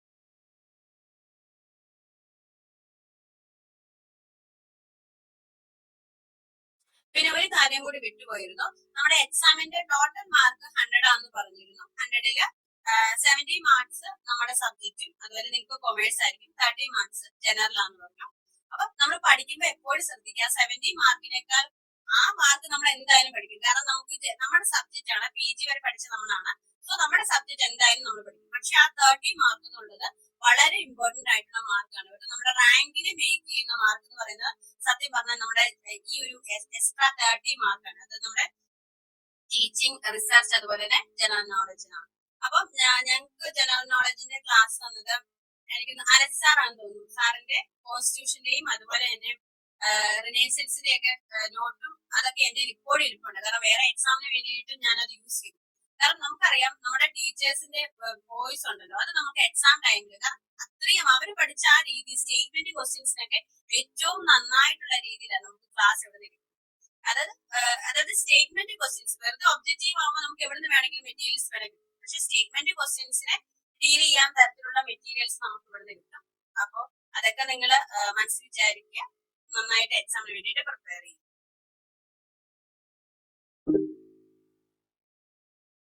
എന്തെങ്കിലും ഉണ്ടെങ്കിൽ ചോദിക്കാം കേട്ടോ.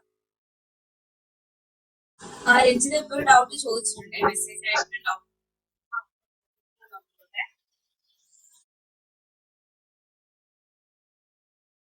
ഓക്കെ, ഞാൻ കണ്ടു. ഞാൻ ആദ്യ സമയം സത്യം പറഞ്ഞാൽ ഞാൻ ഈ ഒരു എക്സാമിന് വേണ്ടിയിട്ട് ഒരു ഫോക്കസോട് കൂടി പഠിക്കാൻ തുടങ്ങിയത് 4 മാസം.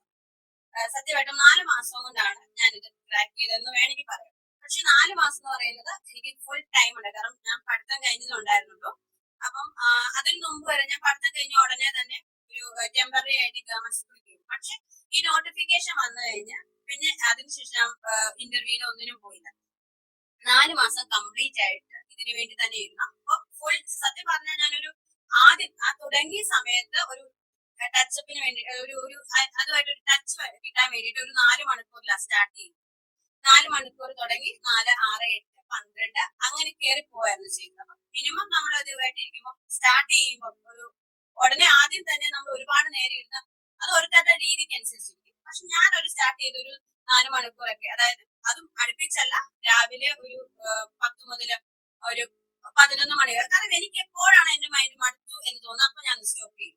എപ്പോഴാണ് എനിക്ക് വീണ്ടും പഠിക്കണം എന്ന് തോന്നുന്നത് അന്ന് ഞാൻ പഠിക്കും. പക്ഷെ ഒരുപാട്, അതായത് ഒരു ദിവസം ഒരുപാട് നേരം ഒരുമിച്ചിരുന്ന് പഠിക്കത്തില്ലായിരുന്നു. ഒരു ചെറിയ ടോപ്പിക് എടുത്ത് അതിനെ കംപ്ലീറ്റ് ചെയ്തിട്ട് പോകാൻ ഞാൻ ശ്രമിച്ചു. ഒരു ചെറിയ ടോപ്പിക് ആണെങ്കിൽ ആ ടോപ്പിക്കിനെ കംപ്ലീറ്റ് ചെയ്തിട്ട് അവിടെ അന്ന് എണീറ്റ് പോകാൻ നോക്കുള്ളൂ. അപ്പൊ ആ രീതിയിലാണ് പഠിച്ചത്. അപ്പം എക്സാമിന്റെ ഒക്കെ അടുത്ത സമയത്തേക്ക് ഈ പറഞ്ഞ പോലെ 12, 14 മണിക്കൂറൊക്കെ ഇരുന്ന് പഠിച്ചിട്ടുണ്ട്. അതുപോലെ ടൈം ബ്രേക്ക് എടുക്കണം, മൈൻഡ് ഫ്രഷ് ആക്കിയിട്ട് എഴുതി പഠിക്കാൻ പറ്റുള്ളൂ. കാരണം വെറുതെ ഇരുന്നിട്ട് ഒരുപാട് കവർ ചെയ്തിട്ട് കാര്യമില്ല. പഠിക്കുന്ന കാര്യങ്ങൾ കൃത്യമായിട്ട് പഠിക്കണം, റിവിഷൻ ചെയ്യണം. റിവിഷൻ മസ്റ്റ് ആണ്. നമ്മുടെ റിവിഷൻ ചെയ്യാൻ ഉദ്ദേശിക്കുന്നത് വായിക്കുന്ന മെറ്റീരിയൽസ് മാത്രം, നമ്മൾ എഴുതുന്ന നോട്ട് നമ്മൾ വായിക്കുക. അതുപോലെ തന്നെ ആ ബേസ് ഏത് ടോപ്പിക്കാണോ റിവിഷൻ ചെയ്യുന്നത് അതിന്റെ മസ്റ്റ് ആയിട്ട് മോക്ക് ടെസ്റ്റുകൾ ചെയ്തിരിക്കണം. മോക്ക് ടെസ്റ്റ് ചെയ്യാതെ ഈ എക്സാമിലേക്ക് നമ്മൾ പോവുകയാണെങ്കിൽ നമുക്ക് കാര്യങ്ങളൊക്കെ റെഡി ചെയ്യാൻ പറ്റും. നമുക്കൊരു അങ്ങനെ പഠിച്ചത് മോക്ക് ടെസ്റ്റ് ചെയ്യാതെ എക്സാം അറ്റൻഡ് ചെയ്യണം. നിങ്ങൾക്ക് ഒരു ഡിഗ്രി അല്ലെങ്കിൽ PG ലെവൽ എക്സാമിലേക്ക് പോവാം. പക്ഷെ HSST പോലുള്ള ഒരു എക്സാമിന് അറ്റൻഡ് ചെയ്യണമെങ്കിൽ മോക്ക് ടെസ്റ്റ് ചെയ്യാതെ പോയിട്ട് കാര്യമില്ല. അപ്പം ഈ പഠിക്കുന്ന സമയം എന്ന് പറയുന്നത് നമുക്ക് ഈ മോക്ക് ടെസ്റ്റ് ചെയ്യുന്ന സമയം എല്ലാം ഉൾപ്പെടും. അല്ലാതെ ഇരുന്ന് പഠിക്കുന്ന സമയം മാത്രമല്ല കേട്ടോ, എല്ലാത്തിനും വേണ്ടിയിട്ട് ഉപയോഗിക്കുന്ന സമയം. ഇപ്പം ജോലിക്ക് പോകുന്നവർക്കൊക്കെ അതിനനുസരിച്ച് അവരുടെ ടൈം ഷെഡ്യൂൾ അനുസരിച്ച് ചെയ്യണം, ചെക്ക് ചെയ്യണം. ഇൻ കേസ് ഇപ്പം ജോലിക്ക് പോകണമെന്ന് നിർബന്ധമില്ല അല്ലെങ്കിൽ അങ്ങനെയുള്ളവരോട് ഞാൻ പറയും ഒരു ബ്രേക്ക് എടുത്തു, ഒരു എക്സാം തീരും വരെ ഒരു ബ്രേക്ക് എടുത്തോളാൻ പറയും. കാരണം നമുക്ക് ഒരു വലിയ ഓപ്പർച്യൂണിറ്റിയാണ്. ഈ ഒരു എക്സാം എഴുതണമെങ്കിൽ ഒരു 3 വർഷം കാത്തിരിക്കണം. സോ ഇപ്പം അങ്ങനെ അല്ല ചെയ്യുന്നില്ലെങ്കിൽ ഒരു ബ്രേക്ക് എടുക്കാൻ കുഴപ്പമില്ല. ഫിനാൻഷ്യലി വീട്ടുകാർ വേറൊരു സപ്പോർട്ട് ഉണ്ടെങ്കിൽ കുഴപ്പമൊന്നുമില്ല, നിങ്ങൾക്ക് ബ്രേക്ക് എടുക്കാം. അപ്പൊ ആവശ്യത്തിന് സമയം കിട്ടും. അല്ലെങ്കിൽ കുറച്ച് ടൈറ്റ് ഷെഡ്യൂൾ ആകും എന്നേ ഉള്ളൂ. പക്ഷെ നമ്മൾ സമയം കണ്ടിട്ട് നമുക്കറിയാലോ, നമുക്ക് ആഗ്രഹം ഉണ്ടെങ്കിൽ എങ്ങനെയാണെങ്കിലും നമുക്ക് സമയം കണ്ടിട്ട്. അപ്പൊ എന്തായാലും എന്റെ ഒരു ടൈമിംഗ് എന്ന് പറയുന്നത് ഒരു ഫിക്സഡ് ടൈം അല്ല. ഇനീഷ്യലി ഞാൻ കുറച്ച് സമയമാണ് എടുത്തത്. പിന്നീട് ഓരോ ദിവസങ്ങളിൽ അല്ലെങ്കിൽ എക്സാം എടുക്കുന്ന സമയത്തേക്ക് കൂടുമായിരുന്നു. ടോട്ടലി ഞാൻ ഇരുന്ന് പഠിച്ചെന്ന് പറയുന്നത് 4 മാസമാണ്. ഇനി എന്തെങ്കിലും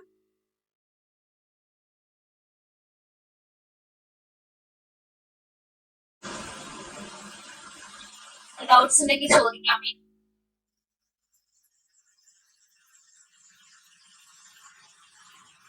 ഓക്കെ, അപ്പം പ്രത്യേകിച്ച് ഡൗട്ട്സ് ഒന്നും ഇല്ലാന്ന് തോന്നുന്നു. Thank you Ranjitha. അതുപോലെ അപ്പോയിന്റ്മെന്റ്സ് ഒക്കെ കിട്ടി, പെട്ടെന്ന് ജോബിൽ കയറട്ടെ. All the best. ഓക്കെ, അപ്പൊ ഇനി നമുക്ക് സിലബസിനെ കുറിച്ചിട്ടും കാര്യങ്ങളെ കുറിച്ചിട്ടും പറയാൻ വേണ്ടിയിട്ടുള്ള സെഷനാണ്. അപ്പോ നിങ്ങൾക്ക് കേൾക്കാൻ പറ്റുന്നുണ്ടോ? ഓഡിയബിൾ ആണോ?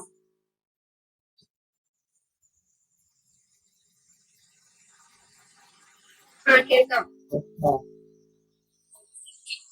അപ്പൊ ഞാൻ ആദ്യം തന്നെ എന്നെ പരിചയപ്പെടുത്താം. എന്റെ പേര് അഖില എന്നാണ്.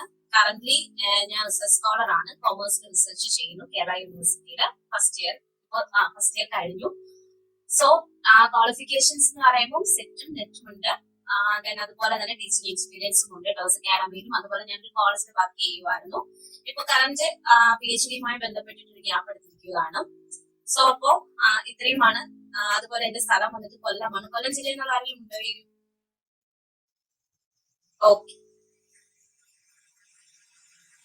ഓക്കെ അപ്പോ സോ നമുക്ക് നമ്മുടെ കോച്ചിങ്ങിലേക്ക് കടക്കാം. കോച്ചിങ്ങിലേക്ക് കടക്കുന്നതിന് മുമ്പ് തന്നെ ആദ്യം തന്നെ ഇപ്പൊ ജിക്കിമിസും അതുപോലെ തന്നെ രഞ്ജിതയുടെയും ഒക്കെ അഭിപ്രായത്തിൽ നിന്നും ടോസ് അക്കാഡമി എന്താണെന്നുള്ളതിനെ കുറിച്ച് നിങ്ങൾക്ക് ഏവർക്കും മനസ്സിലായിട്ടുണ്ടായിരിക്കും.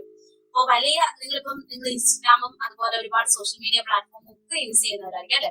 അപ്പൊ അവിടെ ഒന്നും തന്നെ നിങ്ങൾക്ക് ഒരു വലിയ ഒരു ഒരു അഡ്വർടൈസ്മെന്റുകളൊന്നും നമ്മളെ പറ്റി കാണാൻ നിങ്ങൾക്ക് സാധിക്കില്ല. അതായത് നമ്മളങ്ങനെ ഒരുപാട് തരത്തിലുള്ള പൊടിക്കും തൊങ്ങലും വെച്ചിട്ട് അതുപോലെ വ്യാജ പ്രചരണവും ഒക്കെ നടത്തി അങ്ങനെ ഒരു റിസൾട്ടോ അല്ലെങ്കിൽ അങ്ങനെ ഒരു അഡ്വർടൈസ്മെന്റോ നടത്തി ഒരിക്കലും സ്റ്റുഡൻസിനെ കബളിപ്പിക്കുന്ന ഒരു സ്ഥാപനമല്ല ടോസ് അക്കാഡമി. ആദ്യം തന്നെ പറയാമല്ലോ. കാരണം ഇവിടെ പഠിച്ചിറങ്ങിയ ഓരോ സ്റ്റുഡൻസിനുണ്ട്. അതായത് ഇപ്പം തന്നെ ഇതിൽ ജോയിൻ ചെയ്തിരിക്കുന്ന സ്റ്റുഡൻസ് നമ്മുടെ തന്നെ അക്കാഡമിയിൽ നിന്നും സെറ്റ് ക്ലിയർ ചെയ്തിട്ടുള്ളവരാണ് അല്ലെ. അപ്പോ അവരുടെ പേര് പറയുകയാണെങ്കിൽ പാർവതി ഉണ്ടോ വീട്ടില്? ഓക്കെ. അപ്പൊ പാർവതി, അതുപോലെ തന്നെ നമ്മുടെ ടോസ് അക്കാഡമിയിൽ നിന്നും മുൻ വർഷങ്ങളിൽ പോയിട്ടുള്ള അഞ്ജു, ഷാരി, സിമി, ഇവരൊക്കെ തന്നെ നമ്മൾ ടോസ് അക്കാഡമി തന്നെ ജോയിൻ ചെയ്ത് സെറ്റ് ക്ലിയർ ചെയ്ത് അപ്പൊ ഭയങ്കര സന്തോഷമാണ്. സെറ്റ് ക്ലിയർ ചെയ്ത് അവർ തന്നെ വീണ്ടും നമ്മുടെ അക്കാഡമിയിലേക്ക് HSST എക്സാമിന് വേണ്ടിയിട്ട് കോച്ചിങ്ങിന് എടുത്തിരിക്കുകയാണ്. അപ്പം ആ ഒരു കാര്യം, ആ ഒരു ഇൻസിഡന്റ് മാത്രം മതി നമ്മുടെ ടോസ് അക്കാഡമി എന്താണെന്ന് പറയാൻ വേണ്ടിയിട്ട്. അപ്പൊ നിങ്ങൾ പലരും കാണും ഇങ്ങനെ പലതരത്തിലുള്ള അഡ്വർടൈസ്മെന്റ്, ഒരു കുറഞ്ഞ എമൗണ്ടിന് ഇത്രത്തോളം ക്ലാസ് നിങ്ങൾക്ക് പ്രൊവൈഡ് ചെയ്യും, അല്ലെന്നുണ്ടെങ്കിൽ ഒരു 3 months ടൈമിനുള്ളിൽ നിങ്ങൾക്ക് സിലബസ് കവർ ചെയ്യും.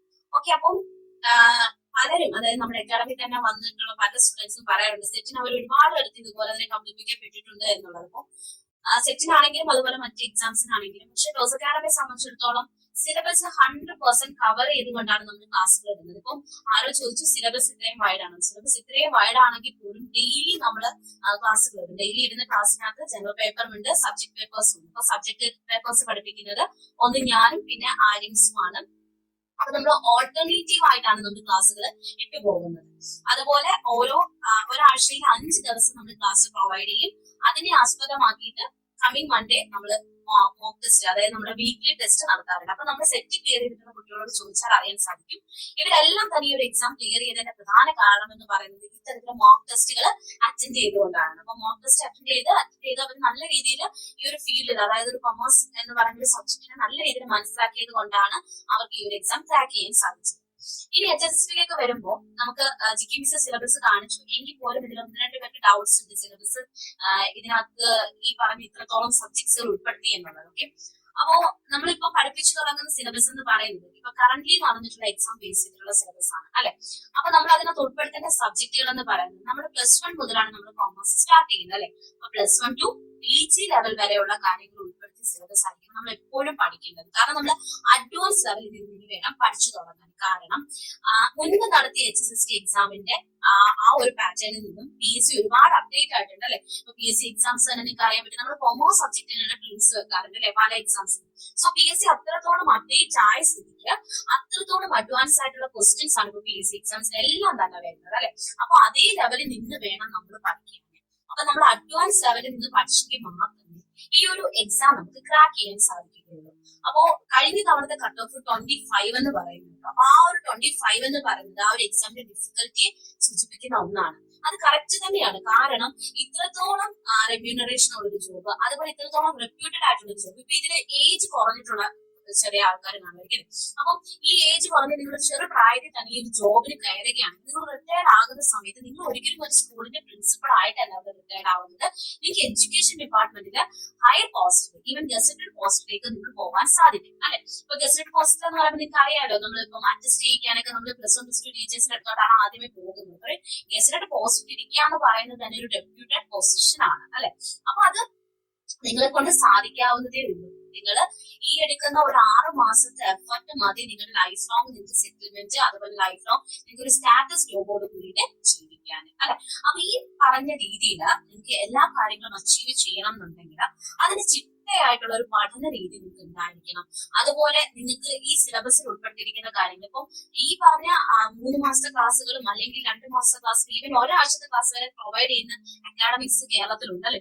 അവർക്ക് എത്രത്തോളം ഞാൻ തന്നെ ചിന്തിക്കാറുണ്ട്, അവർ എത്രത്തോളം കൊമേഴ്സ് എന്ന് പറയുന്ന സബ്ജക്റ്റിന് എത്രത്തോളം പോർഷൻസ് ആണ് കൊടുക്കുന്നത് ഈ ഒരാഴ്ചത്തെ ക്ലാസ് കൊണ്ട്. ഇപ്പൊ നിങ്ങൾ തന്നെ PGയും UGയും +1 +2 ഒക്കെ കഴിഞ്ഞപ്പോൾ കൊമേഴ്സ് എന്ന് പറയുന്ന ഒരു വാസ്റ്റ് സബ്ജക്റ്റ്, ഒരു വൈഡ് സബ്ജക്റ്റ് ആണ് അല്ലെ. വളരെ കാലിക പ്രസക്തിയുള്ള ഒരു സബ്ജക്റ്റ് ആണ്. അതായത് നമ്മുടെ ഓരോ സമയത്ത് മാറുന്ന എല്ലാ മാറ്റങ്ങളും പ്രതിഫലിക്കുന്ന ഒരു സബ്ജക്റ്റ് ആണ് കൊമേഴ്സ് എന്ന് പറയുന്നത് അല്ലെ. ഇപ്പൊ ഇൻകം ടാക്സ് ആണെന്നുണ്ടെങ്കിലും ഈവൻ ഫിനാൻഷ്യൽ മാനേജ്മെന്റ്, ബാങ്കിങ് ആണെങ്കിലും എന്ത് സബ്ജക്ട് ആണെങ്കിലും ഓരോ കാലഘട്ടത്തിന്റെ മാറ്റം പ്രതിഫലിക്കുന്ന ഒരു സബ്ജക്ട് ആണ് കൊമേഴ്സ് എന്ന് പറയുന്നത് അല്ലെ. അപ്പം ഈ കാലത്തിനൊക്കെ അഡ്വാൻസ് ആകുന്ന ഒരു സബ്ജക്റ്റിനെ ഒരിക്കലും ഒരാഴ്ചത്തെ ക്ലാസ് അല്ലെങ്കിൽ 3 months ക്ലാസ് അല്ലെങ്കിൽ ഒരു കുറഞ്ഞ തുകയുള്ള ക്ലാസ് എന്നുള്ള രീതിയിൽ പ്രൊവൈഡ് ചെയ്യാൻ സാധിക്കുകയില്ല എന്നുള്ളൊരു വാസ്തവം നിങ്ങൾ ആദ്യമേ തന്നെ മനസ്സിലാക്കേണ്ടതായിട്ടുണ്ട്. പിന്നെ നമ്മൾ ക്ലാസ്സുകൾ ഇപ്പം പ്രൊവൈഡ് ചെയ്യുന്നത് നോട്ടിഫിക്കേഷന് മുമ്പ് തന്നെയാണ്. ഈ നോട്ടിഫിക്കേഷൻ മുമ്പ് തന്നെ കൊടുക്കാന്ന് പറയുമ്പോൾ നമ്മൾ 1 മുഴം മുമ്പേ എറിയുവാണ്. അതായത് വേറൊരു അക്കാഡമിയും ചെയ്യാത്ത രീതിയിലുള്ള കോച്ചിങ് ക്ലാസ്സുകൾ കൊടുത്തുകൊണ്ട് നിങ്ങൾ അത്രത്തോളം മറ്റുള്ളവരെക്കാൾ മുൻപന്തിയിലേക്ക് എത്തിക്കാനാണ് സത്യത്തിൽ അക്കാഡമി ശ്രമിക്കുന്നത്. ഇപ്പൊ നിങ്ങൾ ആദ്യം തന്നെ ഈ ഒരു അക്കാഡമിയിൽ വിശ്വാസം അർപ്പിക്കുക എന്നുള്ളതാണ് എനിക്ക് പറയാനുള്ളത്. അതായത് ഇപ്പം അഡ്വാൻസ് ആയിട്ടുള്ള സിലബസ് ആണെങ്കിൽ പോകുന്നുണ്ട് 6 monthsനുള്ളിൽ തന്നെ കവർ ചെയ്യും. ഈ പറഞ്ഞ ക്ലാസ്സുകളെല്ലാം തന്നെ റെക്കോർഡ് ക്ലാസ്സുകളായിട്ടാണ് നിങ്ങൾക്ക് പ്രൊവൈഡ് ചെയ്യുന്നത്. ഇപ്പൊ നിങ്ങൾ 3-4 ദിവസത്തെ ഡെമോ സെഷനിൽ നിങ്ങൾക്ക് മനസ്സിലായി കാണുന്നത് നമ്മുടെ ക്ലാസ്സുകൾ എങ്ങനെയാണെന്നുള്ളത് അല്ലെ. അപ്പോ നമ്മൾ ആയിട്ടാണ് നമ്മൾ എന്ത് ചെയ്യുന്നത്, നമ്മുടെ ക്ലാസ്സുകളെല്ലാം തന്നെ പ്രൊവൈഡ് ചെയ്യുന്നത് നമ്മുടെ ആപ്പ് വഴി റെക്കോർഡ് സെഷൻസ് ആയിട്ടാണ് പ്രൊവൈഡ് ചെയ്യുന്നത്. ഈ റെക്കോർഡ് ക്ലാസ്സിന് പുറമെ തന്നെ നിങ്ങൾക്ക് നോട്ട്സും നമ്മുടെ ആപ്പ് വഴിയും അതുപോലെ തന്നെ വാട്സപ്പിലൂടെ ഷെയർ ചെയ്യും. അപ്പം രഞ്ജിത പറഞ്ഞതുപോലെ തന്നെ നോട്ട്സുകൾ കറക്റ്റ് ആയിട്ട് എന്ത് ചെയ്യണം, നിങ്ങൾ പ്രിന്റ് എടുക്കണം. പ്രിന്റ് എടുത്തിട്ട് അത് കീപ്പ് ചെയ്യേണ്ടതായിട്ടുണ്ട്. അതുപോലെ ആദ്യം തന്നെ നമ്മുടെ ആന്റിസിപ്പേറ്റഡ് സിലബസ്, ചിലപ്പോൾ നോട്ടിഫിക്കേഷനോടൊപ്പം ആയിരിക്കാം സിലബസ് വരുന്നത്. നോട്ടിഫിക്കേഷൻ എന്ന് പറഞ്ഞാൽ ഒരു 2-3 മാസം കഴിഞ്ഞിട്ടൊന്നും ഈ ജൂൺ 1st വീക്ക്, അതായത് ഒരു 2 ആഴ്ച കഴിഞ്ഞ് ഉടനെ തന്നെ നമ്മൾ സിലബസ് കിട്ടും. ജൂൺ 1st തന്നെ നോട്ടിഫിക്കേഷനോടൊപ്പം സിലബസ് വെക്കുക അല്ലെ. അപ്പൊ അതിന് വേണ്ടിയിട്ട് നമ്മൾ ഒരുപാട് നാൾ കാത്തിരിക്കേണ്ട കാര്യമൊന്നും വരുന്നില്ല. പിന്നെ ഈ പറഞ്ഞ സിലബസ് വന്ന് നോട്ടിഫിക്കേഷൻ വിളിച്ചു കഴിഞ്ഞാൽ ഇപ്പൊ കഴിഞ്ഞ HSST HSC എക്സാംസിന്റെ പാറ്റേൺ വെച്ച് നോക്കുകയാണെങ്കിൽ വിത്തിൻ 6 monthsനുള്ളിൽ നമുക്ക് എക്സാം നടത്താനുള്ള സാധ്യത വളരെ വലുതാണ്. സോ അതുകൊണ്ട് തന്നെ മറ്റുള്ള അതായത് മുൻവർഷങ്ങളിൽ വിളിച്ച എക്സാമിനെ പോലെ ഒരുപാട് നീണ്ടു പോകുകയില്ല. പിന്നെ 2025 അടുത്ത ഇലക്ഷൻ വരുവാണ്. അതായത് ഇപ്പൊ കഴിഞ്ഞ ഇലക്ഷൻ പോലെ തന്നെ അടുത്ത MLA ഇലക്ഷൻസ് 2025 വരും. അപ്പൊ ഈ റാങ്ക് ലിസ്റ്റിന്റെ കാലാവധി അല്ലെങ്കിൽ റാങ്ക് ലിസ്റ്റ് ഇടുക എന്നൊക്കെ പറഞ്ഞാൽ ചിലപ്പോൾ ഫാസ്റ്റ് ആക്കാനും സാധ്യതയുണ്ട്. അപ്പൊ നിങ്ങൾക്ക് ഒരു പക്ഷേ ഇപ്പം മറ്റ് ഉള്ളവർ വെയിറ്റ് ചെയ്യുന്നത് പോലെ ഒരുപാട് നാൾ വെയിറ്റ് ചെയ്യേണ്ടതായിട്ട് വരേണ്ടി വരില്ല. പിന്നെ അതുപോലെ തന്നെ ഇപ്പൊ നിങ്ങൾക്ക് അറിയാം, ന്യൂ എഡ്യൂക്കേഷൻ പോളിസീസിന്റെ ഭാഗമായിട്ട് കോളേജുകളിലൊക്കെ 4th year ഡിഗ്രിയാണ് എടുക്കാൻ തുടങ്ങിയത്. അതായത് 4 വർഷത്തെ ബിരുദ കോഴ്സും ഈ 4 വർഷത്തെ കോഴ്സിനകത്ത് BEdും PhD എല്ലാം ഉൾപ്പെടുത്തുന്ന കോഴ്സുകളാണ് പ്രൊവൈഡ് ചെയ്യുന്നത്. സോ അതുകൊണ്ട് തന്നെ നമ്മുടെ ഹയർ സെക്കൻഡറി ഹൈസ്കൂൾ മേഖലയിൽ ഒരുപാട് മാറ്റങ്ങൾ വരും, എസ്പെഷ്യലി ടീച്ചിങ്ങില്. കാരണം ഇപ്പം ഈ ഇടയ്ക്ക് ഞാൻ വായിച്ചൊരു പത്രത്തിനകത്ത് ഒരു കട്ടിങ്ങിനകത്ത് വായിച്ചതിനകത്ത് പറയുന്നുണ്ടായിരുന്നു, 8ാം ക്ലാസ് മുതൽ ഒരു വിദ്യാർത്ഥിക്ക് അവർ ഇഷ്ടപ്പെട്ട സബ്ജക്ട് ചൂസ് ചെയ്യാം. സോ അതിനർത്ഥം 8ാം ക്ലാസ് മുതൽ കൊമേഴ്സ് ഒരു പാഠ്യ വിഷയമായി വരികയാണ്. അപ്പൊ 8th സ്റ്റാൻഡേർഡ് മുതൽ +2 വരെ എന്ന് പറയുമ്പോൾ അവിടെ ഒരുപാട് ഫാക്കൽറ്റീസിന് ആവശ്യമായിട്ട് വരും. അപ്പൊ അവസരങ്ങൾ ഇങ്ങനെ വലുതായി വന്നുകൊണ്ടേയിരിക്കുകയാണ് അല്ലെ. ആ അവസരങ്ങളൊക്കെ നമ്മൾ ഈ പറഞ്ഞ രീതിയിൽ ഇപ്പം രഞ്ജിത പറഞ്ഞൊരു കാര്യം കറക്റ്റ് ആണ്. 3 വർഷം കഴിഞ്ഞ് ഇനി അടുത്ത നോട്ടിഫിക്കേഷൻ വരുത്തുള്ളൂ.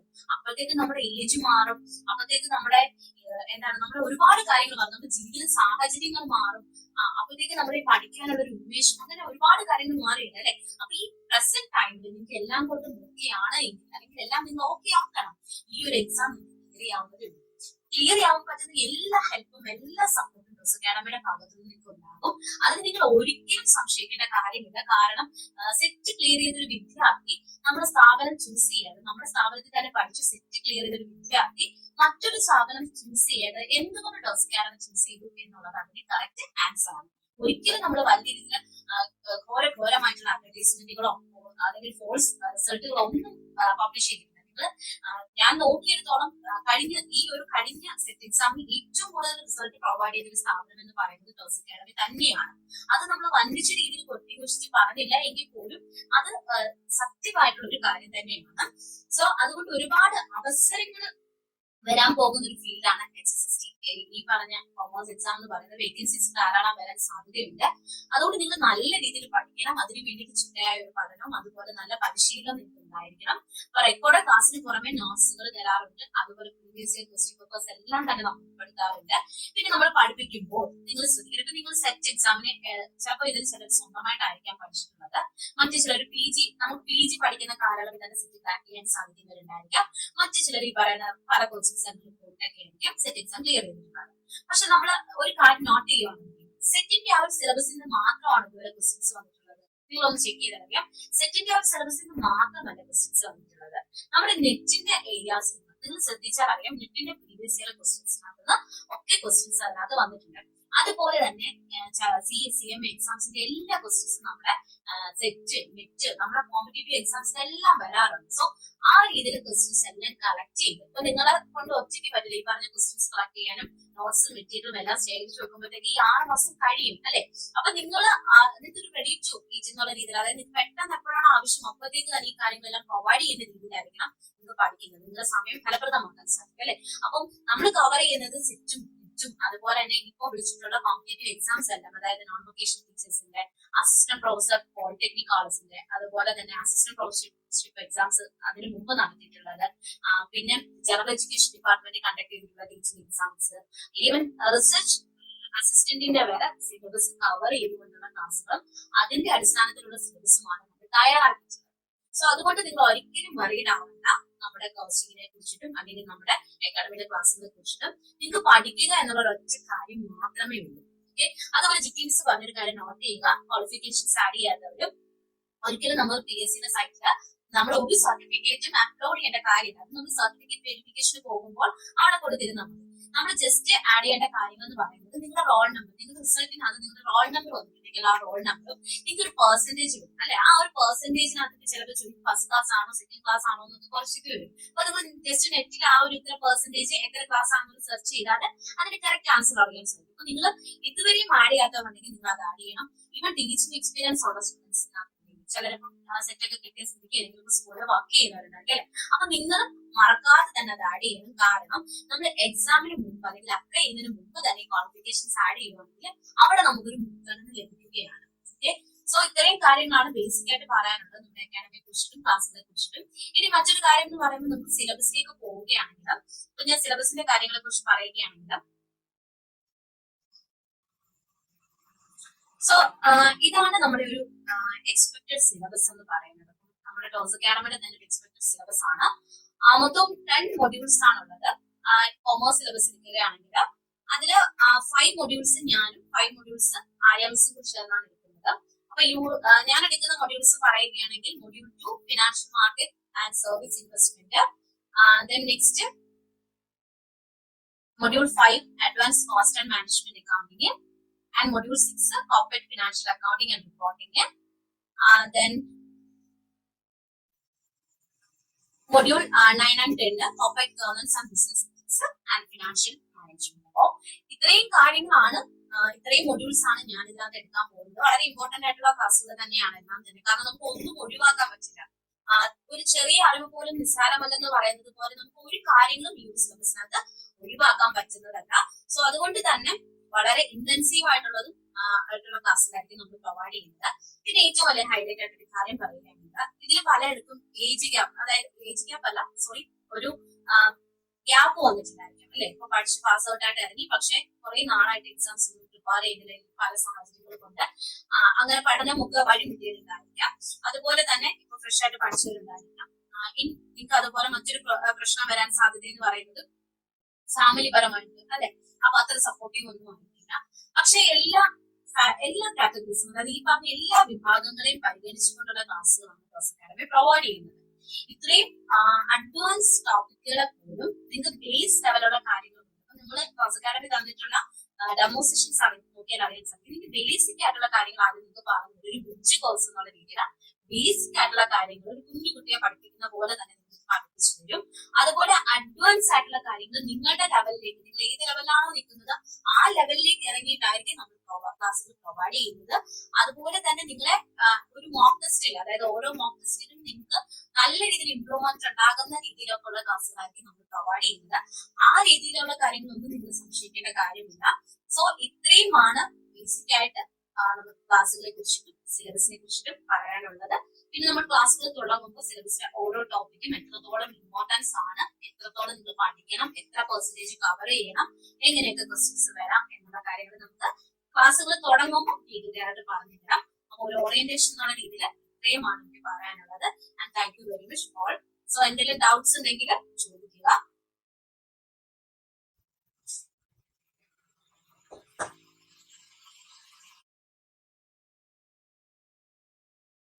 ഡൗട്ട്സ് ഉണ്ടെങ്കിൽ ചോദിച്ചോളൂ.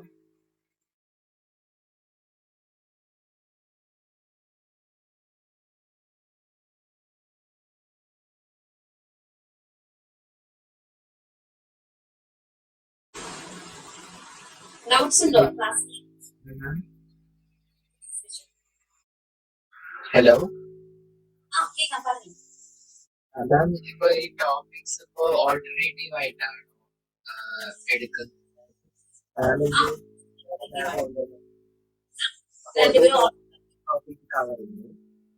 കവർ ചെയ്യും. കാരണം നമ്മളിപ്പോ ഒരു മൊഡ്യൂൾ എടുക്കുകയാണെങ്കിൽ നിങ്ങൾക്ക് ഒരാഴ്ച സത്യമായിട്ട് കിട്ടുന്ന ക്ലാസ്സിൽ രണ്ട് മൊഡ്യൂളിന്റെ ക്ലാസ്സുകളായിരിക്കും. അതായത് 2 സബ്ജക്ട് ആയിരിക്കും കിട്ടുന്നത്.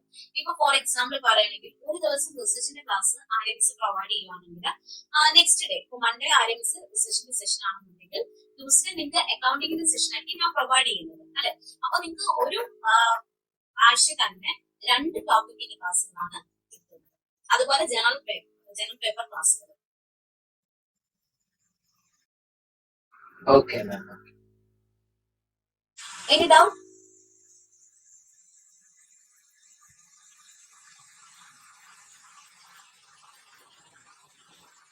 So, okay. അപ്പൊ നിങ്ങൾക്ക് ഡൗട്ട്സ് ചോദിച്ചോളൂ. മാം, ഞാനിപ്പോ BEd കഴിഞ്ഞു, ജസ്റ്റ് കംപ്ലീറ്റ് ആയിട്ടുള്ള ഞങ്ങളുടെ കോഴ്സ് റിസൾട്ട് വന്നിട്ടില്ല. അപ്പൊ ഏകദേശം ഈ നോട്ടിഫിക്കേഷൻ മുമ്പായിട്ട് അത് കണ്ടിന്യൂ ചെയ്യുന്നതായിരിക്കുമോ? ഫോർത്ത് റിസൾട്ട് മാസം മുന്നിലാണ് എക്സാം. ഞങ്ങളുടെ 80% വീക്കോടുകൂടി complete ആയതായിരുന്നു.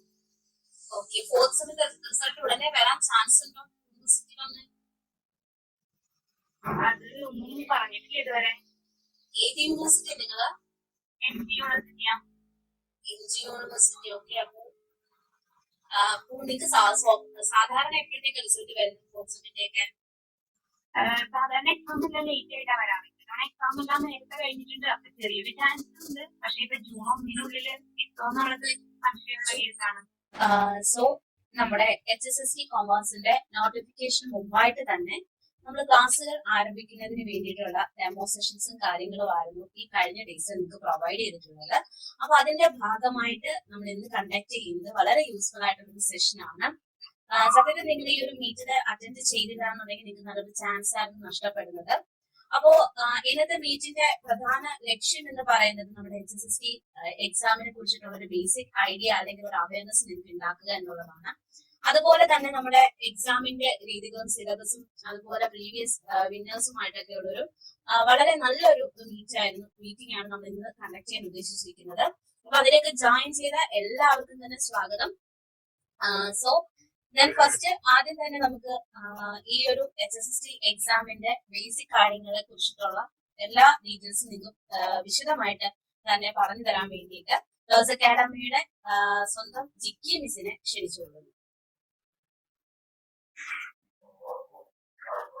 Good evening to all. ഞാൻ ഓഡിബിൾ ആണോ? കേൾക്കാൻ പറ്റുന്നുണ്ടോ? Yes ma'am. ഓക്കെ, എല്ലാവരും സുഖമായിട്ടൊക്കെ ഇരിക്കുന്നല്ലോ? നമ്മുടെ ഗവൺമെന്റ് ടീച്ചിങ് മേഖലയിലേക്ക് എത്തപ്പെടാൻ ആഗ്രഹിക്കുന്ന ക്വാളിഫൈഡ് ആയിട്ടുള്ള എല്ലാ കൊമേഴ്സ് കാൻഡിഡേറ്റ്സും വളരെ ആവേശത്തോടെ നോക്കിയിരുന്നതായിരുന്നു ഈ കൊമേഴ്സിന്റെ HSSC നോട്ടിഫിക്കേഷൻ എന്ന് പറയുന്നത്. അപ്പൊ വളരെ കൺഫ്യൂസിംഗ് ആയിരുന്നു നമുക്ക്. നമ്മളത് 2-3 വർഷം കൊണ്ട് പ്രതീക്ഷിച്ചിരുന്ന ഒരു നോട്ടിഫിക്കേഷൻ ആണ്. ഇപ്പം എല്ലാ പുറമറയും നീക്കി അത് ജൂണിൽ തന്നെ വരുമെന്ന് ഏകദേശം ഉറപ്പായിട്ടുണ്ട്. അതിന് വേണ്ടിയിട്ടുള്ള കോച്ചിങ് ഓൾറെഡി അക്കാഡമിയിൽ സ്റ്റാർട്ട് ചെയ്തിട്ടുണ്ട്. അതിന്റെ ഭാഗമായിട്ട് നടത്തുന്ന ലൈവ് ഓറിയന്റേഷൻ ആണ് ഇതെന്ന് നിങ്ങൾക്കറിയാം. അപ്പം ഇതിനകത്ത് ചിലരെങ്കിലും നേരത്തെ ഉണ്ടായിരുന്നതായിട്ടുള്ള കൊമേഴ്സിന്റെ HSSC എക്സാം അറ്റൻഡ് ചെയ്തിട്ടുള്ളവരുണ്ടായിരിക്കും. കൂടുതൽ പേരും പുതിയതായിട്ട് അറ്റൻഡ് ചെയ്യാൻ ഇരിക്കുന്നവരായിരിക്കും. ഇപ്പൊ പുതിയതായിട്ട് HSST കോമേഴ്സ് അറ്റൻഡ് ചെയ്യാനിരിക്കുന്നവർക്ക് എന്താണ് HSST എക്സാം അതെല്ലാവർക്കും അറിയാം. എങ്കിലും ആ നോട്ടിഫിക്കേഷനുമായിട്ട് ബന്ധപ്പെട്ട ചില കാര്യങ്ങൾ, അതുപോലെ തന്നെ റാങ്ക് ലിസ്റ്റ്, വാലിഡിറ്റി, ഇങ്ങനെയുള്ള കാര്യങ്ങളെ പറ്റിയിട്ട് കുറച്ച് സംശയങ്ങൾ ഉണ്ടാവും. അങ്ങനെയുള്ള ചില കാര്യങ്ങൾ, ജനറൽ ആയിട്ടുള്ള ചില ഐഡിയാസ് ആണ് ഞാൻ ഷെയർ ചെയ്യാനായിട്ട് ആഗ്രഹിക്കുന്നത്. അതിനുശേഷം സിലബസിന്റെ ഡീറ്റെയിൽഡ് ആയിട്ടുള്ള കാര്യങ്ങൾ അക്കാദമിക്സും മറ്റുമൊക്കെ സംസാരിക്കുന്നതായിരിക്കും. ഞാനൊരു PPT ഷെയർ ചെയ്യണേ. സ്ക്രീൻ കാണാമോ? PPT കാണാമോ? കാണാം. ഓക്കെ. അപ്പം HSST കൊമേഴ്സ് ജൂനിയർ എക്സാമിനേഷൻ, അതിനെ പറ്റിയാണ് നമ്മൾ പറയുന്നത്. അതാണ് നമ്മൾ അറ്റൻഡ് ചെയ്യാൻ പോകുന്നതായിട്ടുള്ള എക്സാം. നമുക്ക് എല്ലാം അറിയാം. ഹയർ സെക്കൻഡറി വിഭാഗത്തിലേക്ക്, അതായത് +1 +2 ഗവൺമെന്റ് സ്കൂളുകളിൽ +1 +2 സെക്ഷൻ പഠിപ്പിക്കുന്നതിന് വേണ്ടിയിട്ട് അങ്ങോട്ടേക്കുള്ള അപ്പോയിന്റ്മെന്റിന് വേണ്ടിയിട്ട് PSC കണ്ടക്ട് ചെയ്യുന്നതായിട്ടുള്ള എക്സാം ആണ്. നല്ലൊരു സാലറി പാക്കേജോട് കൂടിയ പോസ്റ്റ് ആണിത്.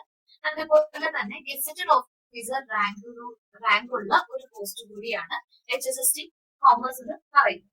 ഇനി ഇതിനു മുമ്പ് കണ്ടക്ട് ചെയ്തതായിട്ടുള്ള HSST കോമേഴ്സ് എക്സാമിന്റെ കുറച്ച് ഡീറ്റെയിൽസ് ആണ്. ഇതിനു മുമ്പ് HSST കോമേഴ്സിന്റെ നോട്ടിഫിക്കേഷൻ വന്നത് 2017 പക്ഷെ എക്സാം നടന്നത് 2018 കൂടിയാണ്. അതിന്റെ ഇന്റർവ്യൂ മറ്റുള്ള കാര്യങ്ങളും എല്ലാം ഫിനിഷ് ചെയ്തത് 2020 ഏപ്രിലോട് കൂടിയിട്ടാണ്. ഇതിനെ അടിസ്ഥാനപ്പെടുത്തിയുള്ള റാങ്ക് ലിസ്റ്റ് പബ്ലിഷ് ചെയ്തത് 2021 ഏപ്രിലായിരുന്നു. 3 വർഷമാണ് റാങ്ക് ലിസ്റ്റിന്റെ കാലാവധി എന്ന് പറയുന്നത്. അപ്പം ഈ റാങ്ക് ലിസ്റ്റ് എക്സ്പയർ ആയത് ഈ വർഷം ഏപ്രിലായിരുന്നു. എക്സാം നോട്ടിഫിക്കേഷൻ 2017, എക്സാം 2018 നടന്നത്. ഇന്റർവ്യൂ ഉണ്ടായിരുന്നു, അത് 2020 റാങ്ക് ലിസ്റ്റ് പബ്ലിഷ് ചെയ്തത് 2021. റാങ്ക് ലിസ്റ്റ് എക്സ്പയർ ആയത് ഏപ്രിൽ മാസത്തിൽ, ഈ വർഷം ഏപ്രിൽ മാസത്തിലുമായിരുന്നു. ഇനി കഴിഞ്ഞ തവണ വന്നതായിട്ടുള്ള നോട്ടിഫിക്കേഷൻ ആണ് ഇതുള്ളത്. ഇതിനകത്ത് നോക്കിയിട്ട് നമുക്ക് ഇതിന്റെ ഏജ് ലിമിറ്റ്, അതുപോലെ തന്നെ ക്വാളിഫിക്കേഷൻ, ഇതൊക്കെ ഒന്ന് കണ്ടുപോകാം. അതിനു മുമ്പായിട്ട് നമുക്ക് ഈ ഒരു പോസ്റ്റിന് വേണ്ടിയിട്ട് അപ്ലൈ ചെയ്യണമെന്നുണ്ടെങ്കിൽ നിങ്ങൾക്കറിയാം, എല്ലാവരും തന്നെ കേരള PSCയുടെ ഓൺലൈൻ സൈറ്റിൽ നമ്മൾ എന്ത് ചെയ്യണം? 1 ടൈം രജിസ്ട്രേഷൻ ചെയ്യണം. അതായത് PSC തുളസിയുടെ സൈറ്റിൽ രജിസ്ട്രേഷൻ നമ്മൾ നടത്തിയിരിക്കണം. രജിസ്റ്റർ ചെയ്തതിനു ശേഷം മാത്രമേ നമുക്ക് ഈ ഒരു പോസ്റ്റിന് വേണ്ടിയിട്ട് അപ്ലൈ ചെയ്യാൻ പറ്റൂ. രജിസ്റ്റർ ചെയ്യുക മാത്രമല്ല, അതുപോലെ നമ്മുടെ BCom, MCom, B.Ed, അതുപോലെ സെറ്റ്, ഇതിന്റെ എല്ലാം സർട്ടിഫിക്കറ്റ്സ് നമ്മൾ അപ്ലോഡ് ചെയ്തിട്ടുണ്ടാവണം. അതിനുശേഷം മാത്രമേ ഈ ഒരു പോസ്റ്റിലേക്ക് നമുക്ക് അപ്ലൈ ചെയ്യാനായിട്ട് പറ്റത്തുള്ളൂ. പിന്നീട് ഇതിന് കഴിഞ്ഞ തവണ നോട്ടിഫൈ ചെയ്തപ്പോൾ വന്നതായിട്ടുള്ള സ്കെയിൽ ഓഫ് പേ എന്ന് പറയുന്നത് 32,300 to 68,700 ആയിരുന്നു. പക്ഷെ ഇപ്പോ ഒരു 4-5 വർഷം കഴിഞ്ഞതുകൊണ്ട് തന്നെ ഇതിലൊരു ഹൈക്ക് നമ്മൾ പ്രതീക്ഷിക്കുന്നുണ്ട്. ഏകദേശം ഒരു 40,000 എങ്കിലും ഈ സ്കെയിൽ ഓഫ് പേ സ്റ്റാർട്ടിങ് നമുക്ക് പ്രതീക്ഷിക്കാവുന്നതാണ്. അതുകൊണ്ട് തന്നെ നല്ലൊരു സാലറി സ്കെയിലോട് കൂടിയ ഒരു പോസ്റ്റ് ആണ്. ഒരിക്കലും ഇത് വിട്ടുകളയാൻ പാടില്ല. കഠിനമായിട്ട് പ്രയത്നിച്ച് അതിലേക്ക് എത്തിച്ചേരാൻ വേണ്ടിയിട്ട് എല്ലാവരും ട്രൈ ചെയ്യും. പിന്നെ നമ്പർ ഓഫ് വേക്കൻസീസ് നമുക്ക് നോട്ടിഫിക്കേഷൻ വരുമ്പോൾ തന്നെ അതിനകത്ത് ഉണ്ടാകും. ഇല്ലെന്നുണ്ടെങ്കിൽ അത് ജസ്റ്റ് അതിന് ശേഷമായിരിക്കും അവര് നോട്ടിഫൈ ചെയ്യാം. കഴിഞ്ഞ തവണത്തെ നോട്ടിഫിക്കേഷൻ ആന്റിസിപ്പേറ്റഡ് ആയിരുന്നു, എത്ര വേക്കൻസീസ് ഉണ്ടെന്ന് പറഞ്ഞിട്ടുണ്ടായിരുന്നില്ല. പക്ഷെ ഇത്തവണത്തെ HSSTക്ക് ഒരുപാട് വേക്കൻസീസ് ആണ് നമ്മൾ പ്രതീക്ഷിക്കുന്നത്. കാരണം അതിനെ സർവീസിൽ കയറിയതായിട്ട് ഒരുപാട് പേര് പണിക്കായിട്ട് റിട്ടയർ ചെയ്യാനുള്ള സാധ്യതയുണ്ട്. അതിന് വേണ്ടിയിട്ട് അതുകൊണ്ട് തന്നെ ഒരുപാട് വേക്കൻസീസ് നമ്മൾ പ്രതീക്ഷിക്കുന്നുണ്ട്. പിന്നെ റാങ്ക് ലിസ്റ്റിന്റെ വാലിഡിറ്റി എന്ന് പറയുന്നത് മിനിമം 1 ഇയർ ആണ്. ഇനി വേറൊരു കണ്ടീഷനും കൂടി PSC പറയുന്നുണ്ട്. അതായത് ഈ 1 വർഷം കാലാവധി കഴിഞ്ഞതിന് ശേഷം ഏതെങ്കിലും പുതിയ ഒരു ലിസ്റ്റ് പബ്ലിഷ് ചെയ്യുന്ന ആ ഒരു ഡേറ്റ്, അല്ലെങ്കിൽ 3 വർഷം, ഇതിൽ ഏതാണോ ആദ്യം സംഭവിക്കുന്നത് അന്നായിരിക്കും ഈ ഇട്ടതായിട്ടുള്ള റാങ്ക് ലിസ്റ്റ് എക്സ്പയർ ആകുന്നത്. അതായത് 1 വർഷം എന്തായാലും ഇതിന് കാലാവധിയുണ്ട്. അപ്പം റാങ്ക് ലിസ്റ്റ് പബ്ലിഷ് ചെയ്ത് 1 വർഷം കഴിഞ്ഞ് 3 വർഷത്തിന് മുമ്പ് വേറൊരു ലിസ്റ്റ് PSC പബ്ലിഷ് ചെയ്യുകയാണെങ്കിൽ ഈ ആദ്യമേ ഇട്ടതായിട്ടുള്ള ലിസ്റ്റ് എക്സ്പയർ ആകും. ഇല്ലെന്നുണ്ടെങ്കിൽ ഫസ്റ്റ് പബ്ലിഷ് ചെയ്യുന്ന ലിസ്റ്റ് ഇട്ട് 3 വർഷം കഴിയുമ്പോൾ ആദ്യത്തെ ലിസ്റ്റ് എക്സ്പയർ ആകും. അപ്പൊ നമുക്ക് കഴിഞ്ഞ തവണത്തെ ലിസ്റ്റ് ഇട്ടതിന് ശേഷം 3 വർഷം കഴിഞ്ഞത് ഈ വർഷം ഏപ്രിലായിരുന്നു. അന്നേരം അത് ഓൾറെഡി എക്സ്പയർ ആയിട്ടുണ്ട്. പിന്നെ ഏജ് ലിമിറ്റ് 20 to 40 ആണ് പറയുന്നത്. SC/ST കാറ്റഗറിക്കൊക്കെ കുറച്ച് റിലാക്സേഷൻ ഉണ്ട്. എന്നാലും ജനറൽ ആയിട്ട് ഏജ് ലിമിറ്റ് എന്ന് പറയുന്നത് 20 to 40 ഇയേഴ്സ് ആണ്. പിന്നീട് ഇതിന്റെ ക്വാളിഫിക്കേഷനിലേക്ക് വരികയാണെങ്കിൽ കൊമേഴ്സുകാരെ സംബന്ധിച്ചിടത്തോളം മാസ്റ്റേഴ്സ് ഡിഗ്രി ഉണ്ടായിരിക്കണം, എൻകോം ഉണ്ടായിരിക്കണം. 50% മാർക്കോട് കൂടിയിട്ട് എൻകോം പാസ്സായിട്ടുള്ള വ്യക്തിയായിരിക്കും. അതേപോലെ തന്നെ ബി.എഡ് ഡിഗ്രി, അതായത് ബി.എഡ് കൊമേഴ്സ് പാസ്സായിട്ടുള്ള വ്യക്തിയായിരിക്കും. അതുപോലെ തന്നെ സ്റ്റേറ്റ് എലിജിബിലിറ്റി ടെസ്റ്റ് പാസ്സായിട്ടുണ്ടാവണം. ഈ 3 ക്രൈറ്റീരിയാസ് ഫുൾഫിൽ ചെയ്തിട്ടുണ്ടെങ്കിൽ നമുക്ക് ഈ ഒരു പോസ്റ്റിന് വേണ്ടിയിട്ട് അപ്ലൈ ചെയ്യാം. ഇനി സെറ്റ് എക്സാം ചില കേസിൽ എക്സംപ്റ്റ് ചെയ്തിട്ടുണ്ട്. അതായത് നെറ്റ് പാസ്സായിട്ടുള്ളവർക്ക്, JRF ഉള്ള വ്യക്തികൾക്ക്, PhD അഥവാ MPhil ഉള്ള വ്യക്തികൾക്ക്, M.Ed കഴിഞ്ഞ വ്യക്തികൾക്ക്, ഇങ്ങനെയുള്ളവർക്ക് സ്റ്റേറ്റ് എലിജിബിലിറ്റി ടെസ്റ്റ് പാസ്സായില്ലെങ്കിലും ഈ ഒരു പോസ്റ്റിന് വേണ്ടിയിട്ട് അപ്ലൈ ചെയ്യാനായിട്ട് പറ്റും. പറഞ്ഞത് ക്ലിയർ ആണോ? സ്റ്റേറ്റ് എലിജിബിലിറ്റി ടെസ്റ്റിന് ചില എക്സംഷൻസ് ഉണ്ട്. നെറ്റ് പാസ്സായിട്ടുള്ള വ്യക്തികൾ, JRF ഉള്ളവര്, അല്ലെങ്കിൽ PhD അഥവാ MPhil പാസ്സായിട്ടുള്ളവര്, അല്ലെങ്കിൽ M.Ed ഡിഗ്രി ഉള്ളവർക്ക് ഈ സ്റ്റേറ്റ് എലിജിബിലിറ്റി ടെസ്റ്റ് ഇല്ലെങ്കിൽ പോലും നമുക്ക് ഈ ഒരു പോസ്റ്റിലേക്ക് അപ്ലൈ ചെയ്യാനായിട്ട് പറ്റും. ഇത്രയാണ് ബേസിക് ആയിട്ടുള്ള ചില കാര്യങ്ങൾ ഇതിൽ നോട്ട് ചെയ്യേണ്ടതായിട്ടുള്ളത്. അടുത്തതിലോട്ട് പൊക്കോട്ടെ. ഇത്രയും പറഞ്ഞ കാര്യങ്ങളിൽ എന്തെങ്കിലും സംശയങ്ങളുണ്ടോ? കേൾക്കാമോ? റെസ്പോണ്ട് ചെയ്യാമോ? കേൾക്കാം മാം, കേൾക്കാം. എന്തെങ്കിലും ഉണ്ടെങ്കിൽ ചോദിക്കുന്നോട്ടെ, ഇടയ്ക്ക് വെച്ചാണെങ്കിലും. ഓക്കെ, കഴിഞ്ഞ തവണത്തെ നോട്ടിഫിക്കേഷൻ വന്നപ്പോ ഈ HSST കൊമേഴ്സിന്റെ അപ്പോയിന്റ്മെന്റിന് വേണ്ടിയിട്ട് 2 സ്റ്റേജ് ഓഫ് ഇവാലുവേഷൻ ആയിരുന്നു ഉണ്ടായിരുന്നത്. ഒന്നാമത്തേത് എക്സാം, രണ്ടാമത്തേത് ഇന്റർവ്യൂ. അതായത് എക്സാം എന്ന് പറയുന്നത് 100 മാർക്സിന്റെ MCQ ടെസ്റ്റ് ആയിരുന്നു. അത് നിങ്ങൾക്കറിയാം, എല്ലാ PSC എക്സാം പോലെ തന്നെ 1 മാർക്ക് ക്വസ്റ്റ്യൻസ് ആണ്. 100 ക്വസ്റ്റ്യൻസ് ഉണ്ട്, ഓരോ ക്വസ്റ്റിനും ഓരോ മാർക്ക് വെച്ച് 100 മാർക്സിന്റെ എക്സാം ആയിരുന്നു. തെറ്റി പോകുന്ന റെസ്പോൺസസിന് നെഗറ്റീവ് മാർക്ക് ഉണ്ട്. 1/3 മാർക്സ് കട്ടായി. അതിനെ ബേസ് ചെയ്ത് സെലക്ടഡ് ആയിട്ടുള്ള കാൻഡിഡേറ്റ്സിന് ഇന്റർവ്യൂ കൂടി ഉണ്ടായിരുന്നു. ആ ഇന്റർവ്യൂ കൂടി പാസ്സാകുന്ന കാൻഡിഡേറ്റ്സിന്റെയാണ് റാങ്ക് ലിസ്റ്റ് പബ്ലിഷ് ചെയ്തിട്ടുണ്ടായിരുന്നത്. അപ്പൊ നേരത്തെ വന്നതായിട്ടുള്ള എക്സാമിന്റെ ക്വസ്റ്റ്യൻ പേപ്പറിന്റെ പാറ്റേൺ എന്ന് പറയുന്നത് ഇവിടെ കാണാനായിട്ട് പറ്റും. നമ്മുടെ സബ്ജക്ട് ബേസ് ചെയ്തിട്ടുള്ള 70 ക്വസ്റ്റ്യൻസ് ആണ് ഉണ്ടായിരുന്നത്. അതായത് 70 മാർക്സിന്റെ ക്വസ്റ്റ്യൻസ് മാത്രമാണ് സബ്ജക്ട് റിലേറ്റഡ് ആയിട്ട് വന്നത്. ബാക്കി ഉണ്ടായിരുന്ന 30 ക്വസ്റ്റ്യൻസ് എന്ന് പറയുന്നത് ജനറൽ ഏരിയാസ് ആണ്. അതിൽ 5 ക്വസ്റ്റ്യൻസ് ടീച്ചിങ് ആപ്റ്റിറ്റ്യൂഡിൽ നിന്ന്, 5 ക്വസ്റ്റ്യൻസ് റിസർച്ച് ആപ്റ്റിറ്റ്യൂഡിൽ നിന്ന്, ബാക്കിയുള്ള 20 ക്വസ്റ്റ്യൻസ് ജനറൽ നോളജ്, അതായത് റിനൈസൻസ്, കോൺസ്റ്റിറ്റ്യൂഷൻ പോലുള്ള ഏരിയാസ് ഒക്കെ അതൊക്കെ ചേർത്തിട്ട് 20 ക്വസ്റ്റ്യൻസുമാണ് ഉണ്ടായിരുന്നത്. അങ്ങനെ മൊത്തത്തില് 100 മാർക്സിന്റെ എക്സാമിനേഷനാണ് വന്നിരുന്നത്. അപ്പൊ ഇത്തവണയും ഇതേ മോഡലാണ് നമ്മൾ പ്രതീക്ഷിക്കുന്നത്. നമ്മുടെ സബ്ജക്ട് ഏരിയയിൽ നിന്ന് 70 മാർക്സിന്റെ ക്വസ്റ്റ്യൻസ് ആണ് ഉണ്ടാവുക. 70 ക്വസ്റ്റ്യൻസ് ആണ് ഉണ്ടാവുക. ബാക്കി 30 ക്വസ്റ്റ്യൻസ് ജനറൽ ഏരിയ. പിന്നെ കഴിഞ്ഞ തവണ നിശ്ചയിച്ചിരുന്ന കട്ട് ഓഫ് മാർക്ക് എന്ന് പറയുന്നത് 25 ആണ്. 25 കട്ട് ഓഫ് നിശ്ചയിക്കണമെന്നുണ്ടെങ്കിൽ അത്രത്തോളം ഡിഫിക്കൽട്ട് ആയിരിക്കും ഈ എക്സാം അല്ലെങ്കിൽ ക്വസ്റ്റ്യൻസ് എന്ന് പ്രത്യേകം ശ്രദ്ധിക്കുക. പിന്നെ ഇതുമായിട്ട് ബന്ധപ്പെട്ട റാങ്ക് ലിസ്റ്റ് പബ്ലിഷ് ചെയ്തത് ഏപ്രിൽ മാസം 2021 ഏപ്രിൽ മാസം 13-ാം തീയതി ആയിരുന്നു. ആ റാങ്ക് ലിസ്റ്റ് നമുക്ക് ജസ്റ്റ് ഒന്ന് നോക്കാം. കഴിഞ്ഞ തവണ പബ്ലിഷ് ചെയ്തതായിട്ടുള്ള റാങ്ക് ലിസ്റ്റ് ആണിത്. ഇതിനകത്ത് പ്രത്യേകം പറഞ്ഞിട്ട് ഇന്റർവ്യൂവും ഉണ്ടായിരുന്നു. അതിനുശേഷം ഓർഡർ ഓഫ് മെറിറ്റിന്റെ അടിസ്ഥാനത്തിലാണ് ഇപ്പൊ ഇവരെ അറേഞ്ച് ചെയ്തിട്ടുണ്ടായിരുന്നത്. അപ്പൊ ഇത് നോക്കിയിട്ട് ആദ്യമേ കിടക്കുന്ന വ്യക്തി, അതായത് ഫസ്റ്റ് റാങ്കിൽ വന്നതായിട്ടുള്ള വ്യക്തിക്ക് ടെസ്റ്റിന് സ്കോർ ചെയ്ത മാർക്ക് എന്ന് പറയുന്നത് 40 ആണ്. ഹയസ്റ്റ് മാർക്ക് എന്ന് പറയുന്നത് 40 ആണ്. അപ്പോൾ നിങ്ങൾ മനസ്സിലാക്കേണ്ട ഒരു കാര്യം, ഈ എക്സാം അത്ര എളുപ്പമല്ല. ഇതിനെ അത്ര ലഘൂകരിച്ച് കാണരുത്. നല്ലതുപോലെ പ്രയത്നിക്കണം. പറ്റുന്നിടത്തോളം ക്വസ്റ്റ്യൻസ് ഒക്കെ വർക്ക്ഔട്ട് ചെയ്യുക, പറ്റുന്നിടത്തോളം ഇൻഫർമേഷൻ ഒക്കെ കളക്ട് ചെയ്യുക, നല്ല രീതിയിൽ പഠിച്ച് കൂടുതൽ മാർക്ക് സ്കോർ ചെയ്യാനായിട്ട് ശ്രമിക്കുക. പിന്നെ ഇന്റർവ്യൂവിന്റെ മാർക്ക്, പിന്നെ ടോട്ടൽ നമ്മുടെ അക്കാഡമിക് ഗ്രേഡിംഗ് ഉണ്ട്, വെയിറ്റേജ് ഉണ്ട്. ഇപ്പൊ PhD അതുപോലെ MPhil ഒക്കെ ഉള്ളവർക്ക് എക്സ്ട്രാ പോയിന്റ്സ് ഉണ്ട്. അപ്പൊ അതിന്റെ അടിസ്ഥാനത്തിൽ വെയിറ്റേജ് ഉണ്ട്. ടോട്ടൽ മാർക്സിന്, ടോട്ടൽ മാർക്സിനെ വെച്ചിട്ടാണ് ഇവിടെ മെറിറ്റിന്റെ അടിസ്ഥാനത്തിൽ ഇവിടെ അറേഞ്ച് ചെയ്തിട്ടുള്ളത്. റാങ്ക് ലിസ്റ്റിന്റെ വാലിഡിറ്റി നമ്മൾ പറഞ്ഞതുപോലെ 3 വർഷമായിരിക്കും. 1 വർഷം എന്തായാലും വാലിഡിറ്റി ഉണ്ട്. ആ 1 വർഷത്തിന് ശേഷം പുതിയൊരു ലിസ്റ്റ് അവർ പബ്ലിഷ് ചെയ്യുകയാണെങ്കിൽ ഫസ്റ്റ് ലിസ്റ്റ് എക്സ്പയർ ആവുകയും ചെയ്യും. ഇത് കഴിഞ്ഞ തവണത്തെ എക്സാമിന്റെ സിലബസ് ആണ്. 2018 നടന്നതായിട്ടുള്ള HSST എക്സാമിന്റെ സിലബസ് ആണ്. ഈ സിലബസ് കണ്ടിട്ടുണ്ടെങ്കിൽ നമുക്ക് മനസ്സിലാകും കുറച്ച് ടോപ്പിക്സ് മാത്രമേ ഉണ്ടായിരുന്നുള്ളൂ. ഈ ഒരു ടോപ്പിക്സിനെ മാത്രം ബേസ് ചെയ്തിട്ടുള്ള ക്വസ്റ്റ്യൻസ് എന്ന് നമുക്ക് പറയാൻ പറ്റില്ല. എക്സ്ട്രാ ഏരിയാസ് കാണാം, അത് പ്രത്യേകമായിട്ട് ഇതിന്റെ ഉള്ളിൽ പറയുന്നതുണ്ട്. പക്ഷെ എന്നാലും ടോപ്പിക്സ് വളരെ കുറവായിരുന്നു. എന്നിട്ട് പോലും എക്സാമിന് സ്കോർ ചെയ്യാൻ വളരെ പാടായിരുന്നു. ഇത്തവണത്തെ എക്സാമിന് എന്തായാലും നമ്മൾ ഇച്ചിരി കൂടി വൈഡ് ആയിട്ടുള്ള സിലബസ് ആണ് പ്രതീക്ഷിക്കുന്നത്. നമ്മളുടെ പോസ്റ്റിനോട് സിമിലർ ആയിട്ട് അവസാനം vocational higher secondary non vocational teacher commerce senior exam വിളിച്ചിരുന്നു. അപ്പം അതിന്റെ സിലബസ് ആണ് ഈ കാണുന്നത്. ഇത്തവണ നമ്മളുടെ സിലബസ് ഏകദേശം ഇതിനോട് സിമിലർ ആയിരിക്കും, അല്ലെങ്കിൽ ഇതിലേക്ക് കുറച്ചു ഏരിയാസും കൂടി കൂട്ടിച്ചേർക്കുക മാത്രമായിരിക്കും ഉണ്ടാവുള്ളൂ എന്നാണ് നമ്മൾ പ്രതീക്ഷിക്കുന്നത്. എന്നാലും ഈ ഒരു വ്യത്യാസം നിങ്ങൾ നോക്കണം. കഴിഞ്ഞ തവണത്തെ സിലബസിന് റിസർച്ച് മെത്തഡോളജി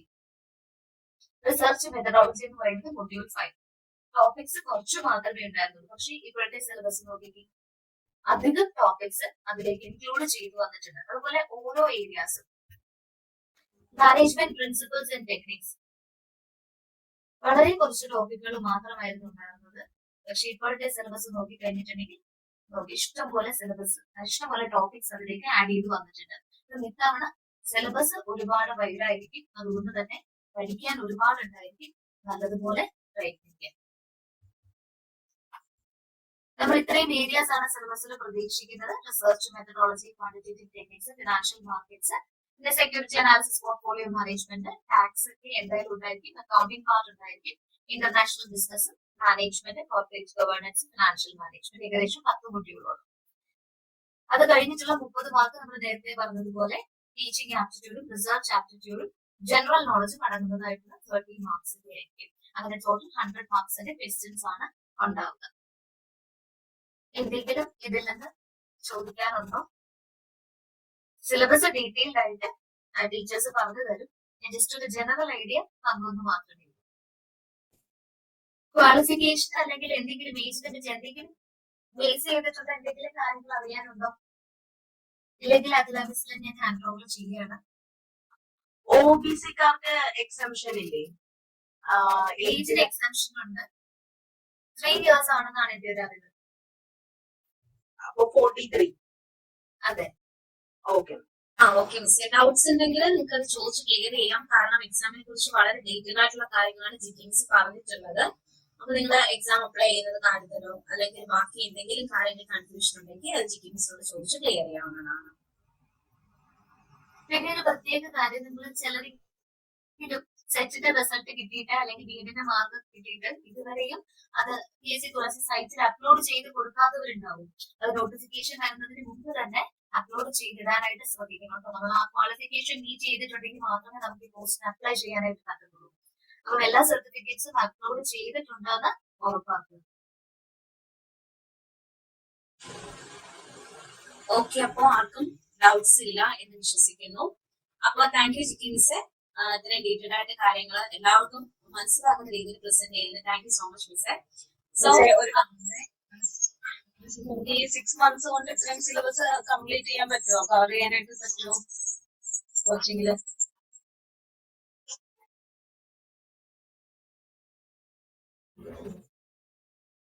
അത് പറ്റും. കാരണം സിലബസ് അനുസരിച്ച്, അതായത് പ്രീവിയസ് ഇയർ ക്വസ്റ്റ്യൻസും അതുപോലെ ബാക്കിയുള്ള ഏരിയാസും കംപ്ലീറ്റ് ആയിട്ട് കവർ ചെയ്തിട്ടുള്ള നോട്ട്സും വീഡിയോ ക്ലാസ്സും ആണ് നിങ്ങൾക്ക് ടീച്ചേഴ്സ് തരുന്നത്. പിന്നെ പ്രത്യേകമായിട്ട് നിങ്ങൾ നോക്കേണ്ടതായിട്ടുള്ള ഏരിയാസും കാര്യങ്ങളൊക്കെ പറഞ്ഞു തരുന്നുണ്ട്. അത് അതേപോലെ ഫോളോ ചെയ്താൽ മതി. പിന്നെ എക്സ്ട്രാ നിങ്ങൾക്ക് ടൈം കിട്ടുകയാണെന്നുണ്ടെങ്കിൽ എക്സ്ട്രാ ഇൻഫർമേഷൻ കളക്ട് ചെയ്ത് അതുകൂടി പഠിക്കാനായിട്ട് ശ്രമിക്കാം. Okay, thank you. മിസ്, ഈ പോർട്ട്ഫോളിയോ മാനേജ്മെന്റ് ഇല്ലേ, അത് കോളേജ് ലെവൽ ടോപ്പിക് ആണോ? ശരിക്കും +2 അത് പഠിക്കാനില്ലല്ലോ. കോളേജ് ലെവൽ ടോപ്പിക്സ് ഉണ്ട്. ഡിഗ്രി PG എല്ലാം കവർ ചെയ്തിട്ടുള്ള ടോപ്പിക്സ് ആണ് കിട്ടുന്നത്. PGക്ക് പോലെ കവർ ചെയ്യാത്ത അതിലും അഡ്വാൻസ്ഡ് ആയിട്ടുള്ള ടോപ്പിക്സ് ഒക്കെ ഇൻക്ലൂഡ് ചെയ്തിട്ടുണ്ട് പുതിയ സിലബസുകളിൽ. ഈ പോർട്ട്ഫോളിയോ മാനേജ്മെന്റ് അങ്ങനത്തെ അധികം പഠിച്ചിട്ടില്ല, അതൊന്നും ചോദിക്കുന്നില്ല. അപ്പൊ കോളേജ് ലെവലിൽ ഇപ്പൊ ഇതുണ്ടോ, ഈ ടോപ്പിക് ഉണ്ടോ? ഉണ്ട്. Any doubts? Okay, അപ്പൊ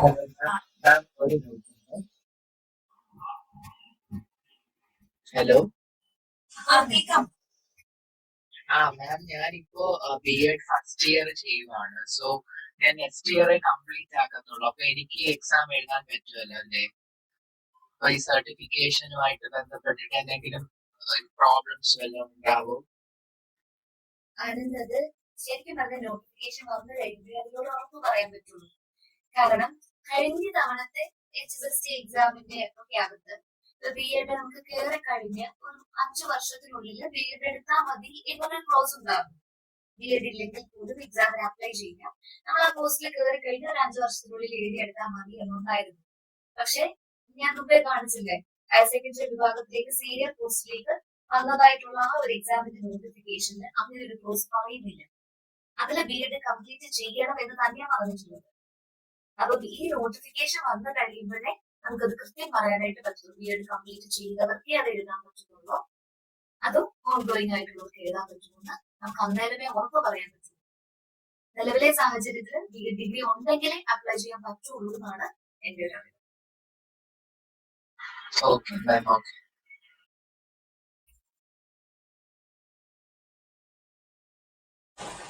ഓക്കെ, ഡൗട്ട്സ് ഉണ്ടെങ്കിൽ ചോദിക്കുക.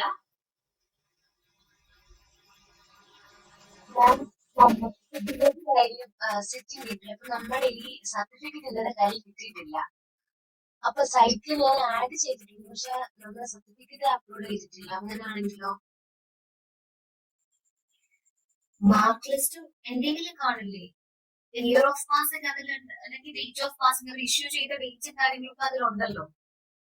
അത് കൊടുത്തിട്ടുണ്ട്. അല്ല, ഈ സർട്ടിഫിക്കറ്റ് നമ്മളിപ്പം കിട്ടാത്ത വർഷം അപ്ലോഡ് ചെയ്യുന്നത് അല്ല, നമുക്ക് കൺസോളിഡേറ്റഡ് എങ്കിലും കിട്ടി കാണില്ലേ? മീൻ സർട്ടിഫിക്കറ്റ് ഇല്ലെങ്കിലും അത് നമുക്ക് സൈറ്റിൽ നിന്ന് കിട്ടിയിട്ടുണ്ട്. സൈറ്റിൽ നിന്ന് കിട്ടിയത് അത് മതി എന്നാണ് എനിക്ക് തോന്നുന്നത്. കാരണം ഓൾറെഡി പാസ് ആയിട്ടുണ്ടല്ലോ, സർട്ടിഫിക്കറ്റ് കിട്ടിയിട്ടില്ല എന്നല്ലേ ഉള്ളൂ. അതെ അതെ. അപ്പൊ പിന്നെ അത് സർട്ടിഫിക്കേഷന്റെ കാര്യത്തിലും കുഴപ്പം വരത്തില്ല.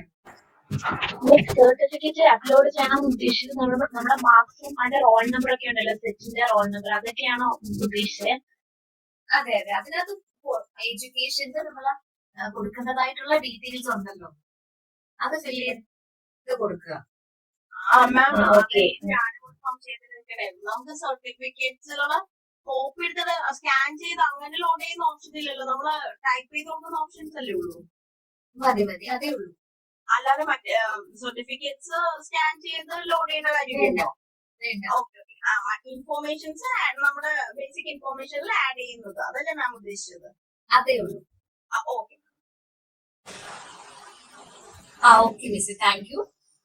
സോ ദെൻ അടുത്തത് വളരെ എഫക്റ്റീവ് ആയിട്ടുള്ള മറ്റൊരു സെഷൻ ആണ്. അതായത് നമ്മുടെ ടോസ്റ്റ് അക്കാഡമിയിൽ തന്നെ കോച്ചിങ് എടുത്ത് എക്കണോമിക്സ് HSSTയുടെ 13ാമത്തെ റാങ്ക് നേടിയിട്ടുള്ള രഞ്ജിതെ നിങ്ങളുമായിട്ട് ഒരു ഇന്ററാക്റ്റീവ് സെഷന് വേണ്ടിയിട്ട് ക്ഷണിക്കുകയാണ്. രഞ്ജിത,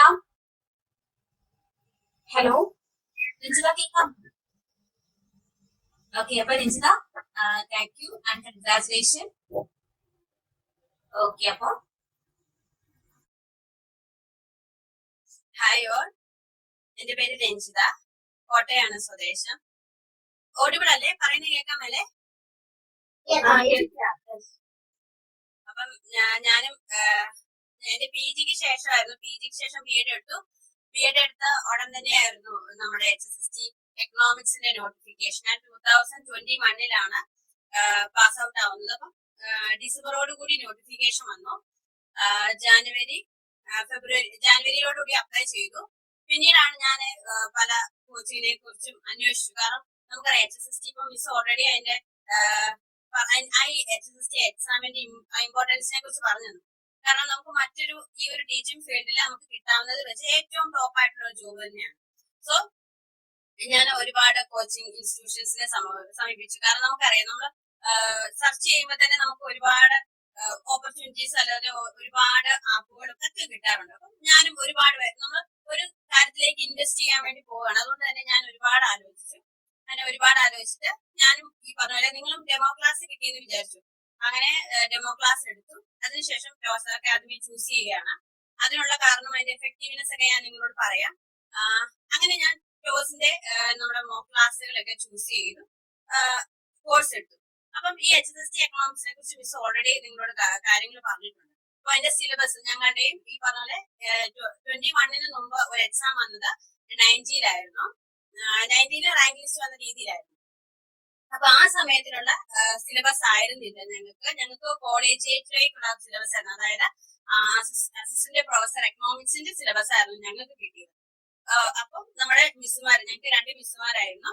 അപ്പം അജിത് മിസ്സും പിന്നെ സജിത് മിസ്സും ആയിരുന്നു. അപ്പൊ രണ്ടുപേരും ആ സിലബസ് വൈസ് ഇപ്പൊ നിങ്ങൾ ഒരാൾ ചോദിക്കുന്ന കേട്ടായിരുന്നു നമുക്ക് ഈ ഒരു സിലബസ് ഫുള്ള് തീർക്കാൻ പറ്റുള്ളൂ. അപ്പൊ എനിക്ക് ആൻസർ ചെയ്യാൻ തോന്നിയത് കാരണം കംപ്ലീറ്റ് ഇവിടെ തീർത്ത് തരും കേട്ടോ.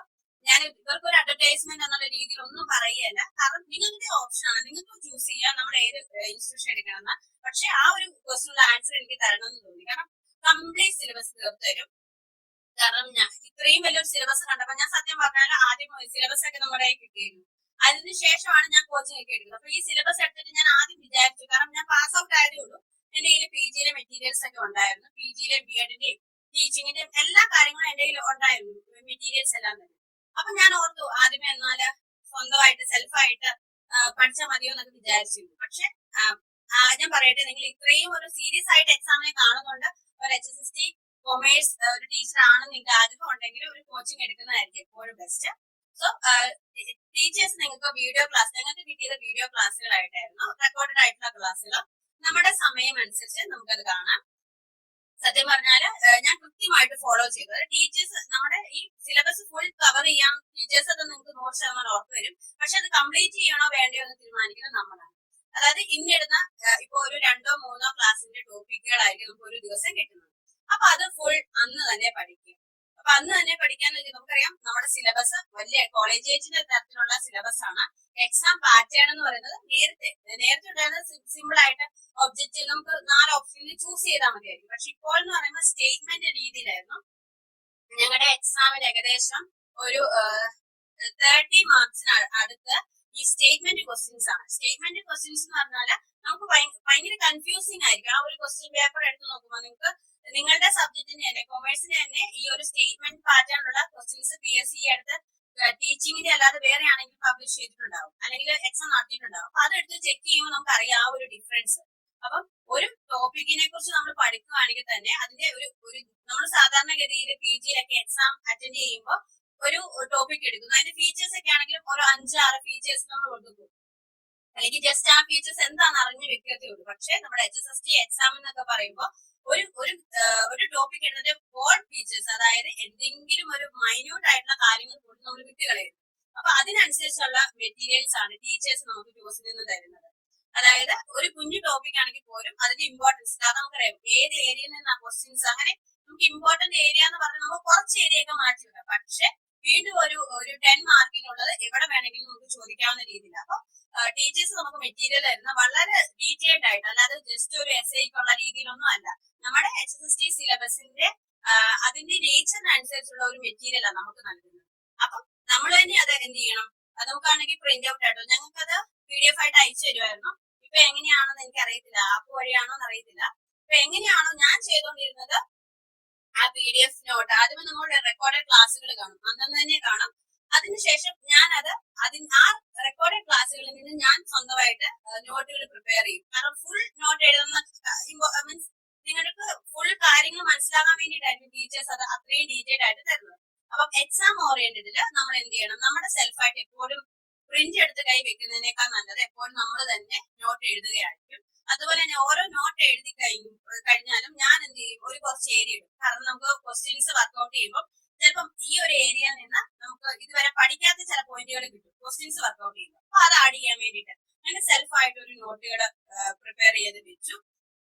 അപ്പൊ ഞാൻ ഇങ്ങനെ ഡീറ്റെയിൽഡ് ആയിട്ട് പറയുന്നത് വേറെ ഒന്നും കൊണ്ടല്ല, എനിക്ക് കിട്ടിയ ഒരു എക്സ്പീരിയൻസ്. കാരണം അത് കിട്ടിക്കഴിഞ്ഞാൽ എന്റെ റാങ്ക് ലിസ്റ്റ് ഞങ്ങൾക്ക് വന്നത് ഈ ഒരു ഫെബ്രുവരി 6-ാം തീയതി ഞങ്ങൾക്ക് എന്റെ റാങ്ക് ലിസ്റ്റ് വന്നത്. ഞാൻ 22-ൽ എക്സാം എഴുതി, 24 ഫെബ്രുവരിയിൽ എന്റെ റാങ്ക് ലിസ്റ്റ്. അപ്പൊ അത് നോക്കിയപ്പോ എനിക്കത് എന്റെ റാങ്ക് ലിസ്റ്റ് കണ്ട സന്തോഷം അത് നിങ്ങൾക്ക് എല്ലാവർക്കും അനുഭവിക്കാൻ പറ്റട്ടെ എന്നുള്ള രീതിയിലാണ് ഞാൻ പറയുന്നത്. അപ്പൊ എല്ലാവരും സെൽഫായിട്ട് നോട്ടുകൾ പ്രിപ്പയർ ചെയ്യും. കാരണം ടീച്ചേഴ്സ് കൃത്യ നോട്ടുകളാണ്, സിലബസ് ഫുൾ കവർ ചെയ്തുകൊണ്ടുള്ള നോട്ടുകളാണ് നിങ്ങൾക്ക് തരുന്നത്. അപ്പോ ഞങ്ങളുടെ സബ്ജക്റ്റിനെ സംബന്ധിച്ച് അങ്ങനെയായിരുന്നു. നിങ്ങൾക്ക് ചൂസ് ചെയ്യാം, ഡെമോ ക്ലാസ്സുകളും വേണമെങ്കിൽ മെറ്റീരിയൽസിന്റെ ഡെമോസും നിങ്ങൾക്ക് കിട്ടിക്കാണും. അപ്പൊ അതനുസരിച്ച് ചെയ്യാം. പിന്നെ ഞാൻ നിങ്ങളോട് പറയാൻ ആഗ്രഹിക്കുന്നത് റിവിഷൻ, അതാണ്. അത് ഞങ്ങളുടെ ടീച്ചേഴ്സും പ്രത്യേകം ശ്രദ്ധിച്ചത്. നോട്ടുകൾ തരുന്നു, ഈ ഒരു ആഴ്ചയില് ക്ലാസ്സുകൾ നൽകുന്നു, റെക്കോർഡഡ് ക്ലാസ്സുകൾ.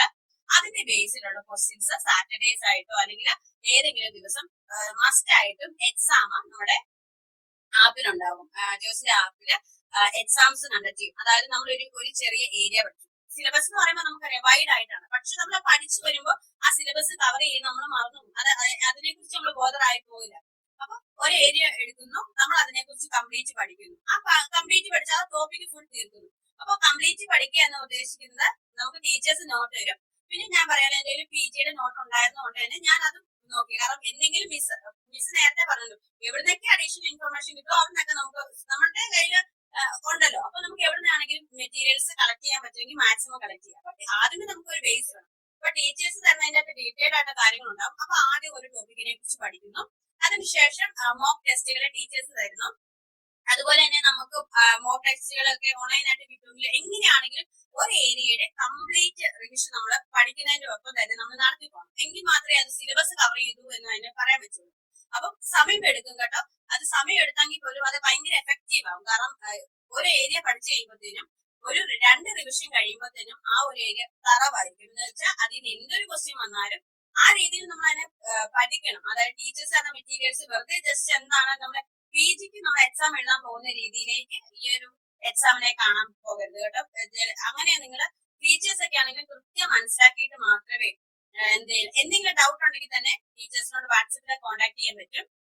അതും എനിക്ക് ഇവിടെ എടുത്തു പറയണം തോന്നി.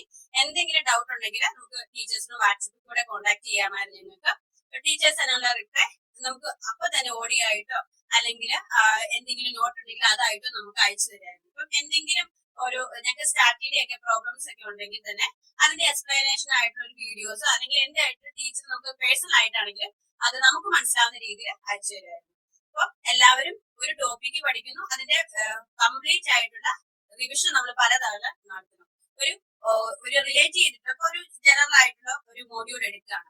ആ മോഡ്യൂളിൽ തന്നെ നമുക്ക് ഒരു 4-5 മെയിൻ പോയിന്റ്സുകളായിട്ട് തിരിക്കാൻ പറ്റും. അപ്പൊ ആദ്യത്തെ ഒരു മെയിൻ പോയിന്റ് പഠിക്കുമ്പോൾ അത് ഓരോ ദിവസം ഇപ്പൊ 2ാമത്തെ ദിവസം നമ്മൾ പഠിക്കുന്ന 2ാമത്തെ മെയിൻ പോയിന്റ് ആകുമ്പോൾ ആ 2ാമത്തെ ദിവസം സ്റ്റാർട്ട് ചെയ്യുന്നത് നമ്മൾ തലേന്ന് പഠിച്ച ടോപ്പിക്കിനെ റിവിഷൻ ചെയ്തിട്ടുണ്ട്. കാരണം ഒരേ യൂണിറ്റ് ആകുമ്പോൾ റിലേറ്റ് ചെയ്തിരിക്കുന്നു. അപ്പം ആ ടോപ്പിക്കിൽ ആ ഒരു യൂണിറ്റ് പഠിക്കുമ്പോൾ തന്നെ ലാസ്റ്റ് ടോപ്പിക് ഒരു യൂണിറ്റിലെ ലാസ്റ്റ് ടോപ്പിക്ക് പഠിക്കുമ്പോൾ തന്നെ നമ്മൾ ആ കംപ്ലീറ്റ് ആ കംപ്ലീറ്റ് ഏരിയ റിവിഷൻ ചെയ്തുകൊണ്ടാണ് വരുന്നത്. അപ്പൊ എന്താണ് എക്സാമിന്റെ ടൈം ആകുമ്പോൾ ഒരു ഹരിബറിയുടെ അല്ലെങ്കിൽ ഒരു ടെൻഷന്റെ ഒന്നും ആവശ്യം ഉണ്ടാവില്ല.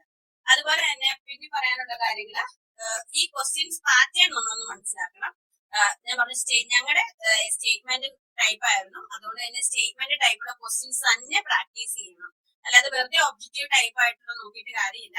സ്റ്റേറ്റ്മെന്റ് രീതിയിലുള്ള ക്വസ്റ്റ്യൻസും അതേപോലെ തന്നെ ടൈം എടുത്ത് അതായത് നമ്മുടെ സമയം അറിയാലോ എത്രയാണോ എക്സാം എടുക്കുന്നത് അതേ സമയം എടുത്തിട്ട് മാത്രം അത് ഒരുപാട് ടൈം എടുക്കാൻ നോക്കരുത്. അത് ഇപ്പൊ നിങ്ങൾക്ക് അത് കുഴപ്പമൊന്നുമില്ല. കാരണം എക്സാമിന്റെ ടൈം ആ ഒരു ടൈം ആകുമ്പോഴത്തേനും ടൈം മാനേജ്മെന്റ് ഒക്കെ നോക്കിയാൽ മതി. പിന്നെ പറയാനുള്ളത് പിന്നെ പഠിക്കുന്ന പ്ലാനുകളാണ്. നിങ്ങൾ സിലബസ് ദയവ് ചെയ്തിട്ട് പ്രിന്റ് എടുത്ത് കൈ വെക്കുക. കാരണം മൊബൈൽ ഉപയോഗിക്കുന്നവർക്ക് അങ്ങനെയാണെങ്കിലും മതി. പക്ഷെ എന്നാലും ആ ഒരു സിലബസ് എപ്പോഴും കൈവെക്കുക. എന്നിട്ട് പഠിക്കുന്ന ടോപ്പിക്കുകൾ അണ്ടർലൈൻ ചെയ്തുകൊണ്ട് പോകും. അപ്പൊ നമ്മുടെ കോൺഫിഡൻസ് കൂടും. അത് ഇത്രയും ഏരിയ ഞാൻ കവർ ചെയ്തിട്ടുണ്ട്. ഇതൊക്കെ എന്റെ പേഴ്സണൽ ആയിട്ടുള്ള ഒരു അനുഭവമാണ് കേട്ടോ. ജോസുമായിട്ടുള്ള ആ ഒരു HSST ജേർണിയുമായിട്ടുള്ള ഒരു അനുഭവമാണ്. കാരണം റീസെന്റ് ആയിട്ട് ഇതുമായിട്ട് നിന്നതുകൊണ്ട് ഞാൻ പഠിച്ച കാര്യങ്ങളും ആ പഠിച്ച രീതികളൊക്കെ നന്നായിട്ട് ഓർക്കുന്നുണ്ട്. അപ്പൊ അതുകൊണ്ട് ഞാൻ ഷെയർ ചെയ്തതേ ഉള്ളൂ. നിങ്ങൾക്ക് വേണമെങ്കിൽ അത് എടുക്കാം അല്ലെങ്കിൽ വിട്ടുകളയാം. അപ്പം എന്തായാലും നിങ്ങൾക്ക് ഒരു കോച്ചിങ് വേണം അല്ലെങ്കിൽ ഒരു ഹെൽപ്പ് വേണം, ഒരു മോട്ടിവേഷൻ വേണം പഠിക്കുകയാണെങ്കിൽ ജോസിനെ നിങ്ങൾക്ക് ചൂസ് ചെയ്യാം. എന്റെ ടീച്ചേഴ്സ് എക്കണോമിക്സിന്റെ കേസിൽ എന്റെ ടീച്ചേഴ്സിനെ ഞാൻ 100% വിശ്വസിച്ചു. അതിന്റെ ഫലമായിട്ടാണ് എനിക്ക് എന്റെ റിസൾട്ട് കിട്ടിയത്. അപ്പൊ മെറ്റീരിയൽ നിങ്ങൾക്ക് മോക്ക് ടെസ്റ്റ് കിട്ടിക്കാണും, അതുപോലെ മോക്ക് ക്ലാസ്സുകൾ കിട്ടിക്കാണും, ഡെമോ ക്ലാസ്സുകൾ കിട്ടിക്കാണും, മെറ്റീരിയൽസും കിട്ടിക്കാണും. അത് വെച്ചിട്ട് നിങ്ങൾ ചൂസ് ചെയ്യുക. നിങ്ങൾക്ക് വേണമെങ്കിൽ എന്റെ ഒരു റിസൾട്ടിന്റെ ഒരു 90% ക്രെഡിറ്റ് ഞാൻ ജോസിന് എന്റെ ടീച്ചേഴ്സ് നൽകുകയാണ്. ജോസ് ഞാൻ പറയുന്നത് എന്റെ ടീച്ചേഴ്സ് നൽകുകയാണ്. കാരണം അവരിപ്പോഴും ഇവിടെ വർക്ക് ചെയ്യുന്നുണ്ട്. സ്റ്റിൽ ഞങ്ങൾ നല്ല കോണ്ടാക്ട് ആണ്. അവര് വഴിയാണ് ഞാൻ ഇവിടെ എത്തി നിൽക്കുന്നത് തന്നെ. അപ്പം എന്റെ ഒരു എക്സ്പീരിയൻസ് നിങ്ങളോട് ഷെയർ ചെയ്യാൻ പറ്റുന്നതിൽ ഞാൻ സന്തോഷിക്കുകയാണ്. ഇനി എന്തെങ്കിലും ഡൗട്ട് ഉണ്ടെങ്കിൽ എനിക്ക് പറയാൻ പറ്റുന്ന തരത്തിലുള്ള എന്തെങ്കിലും ഡൗട്ടുകൾ ഉണ്ടെങ്കിൽ നിങ്ങൾക്ക് ചോദിക്കാം.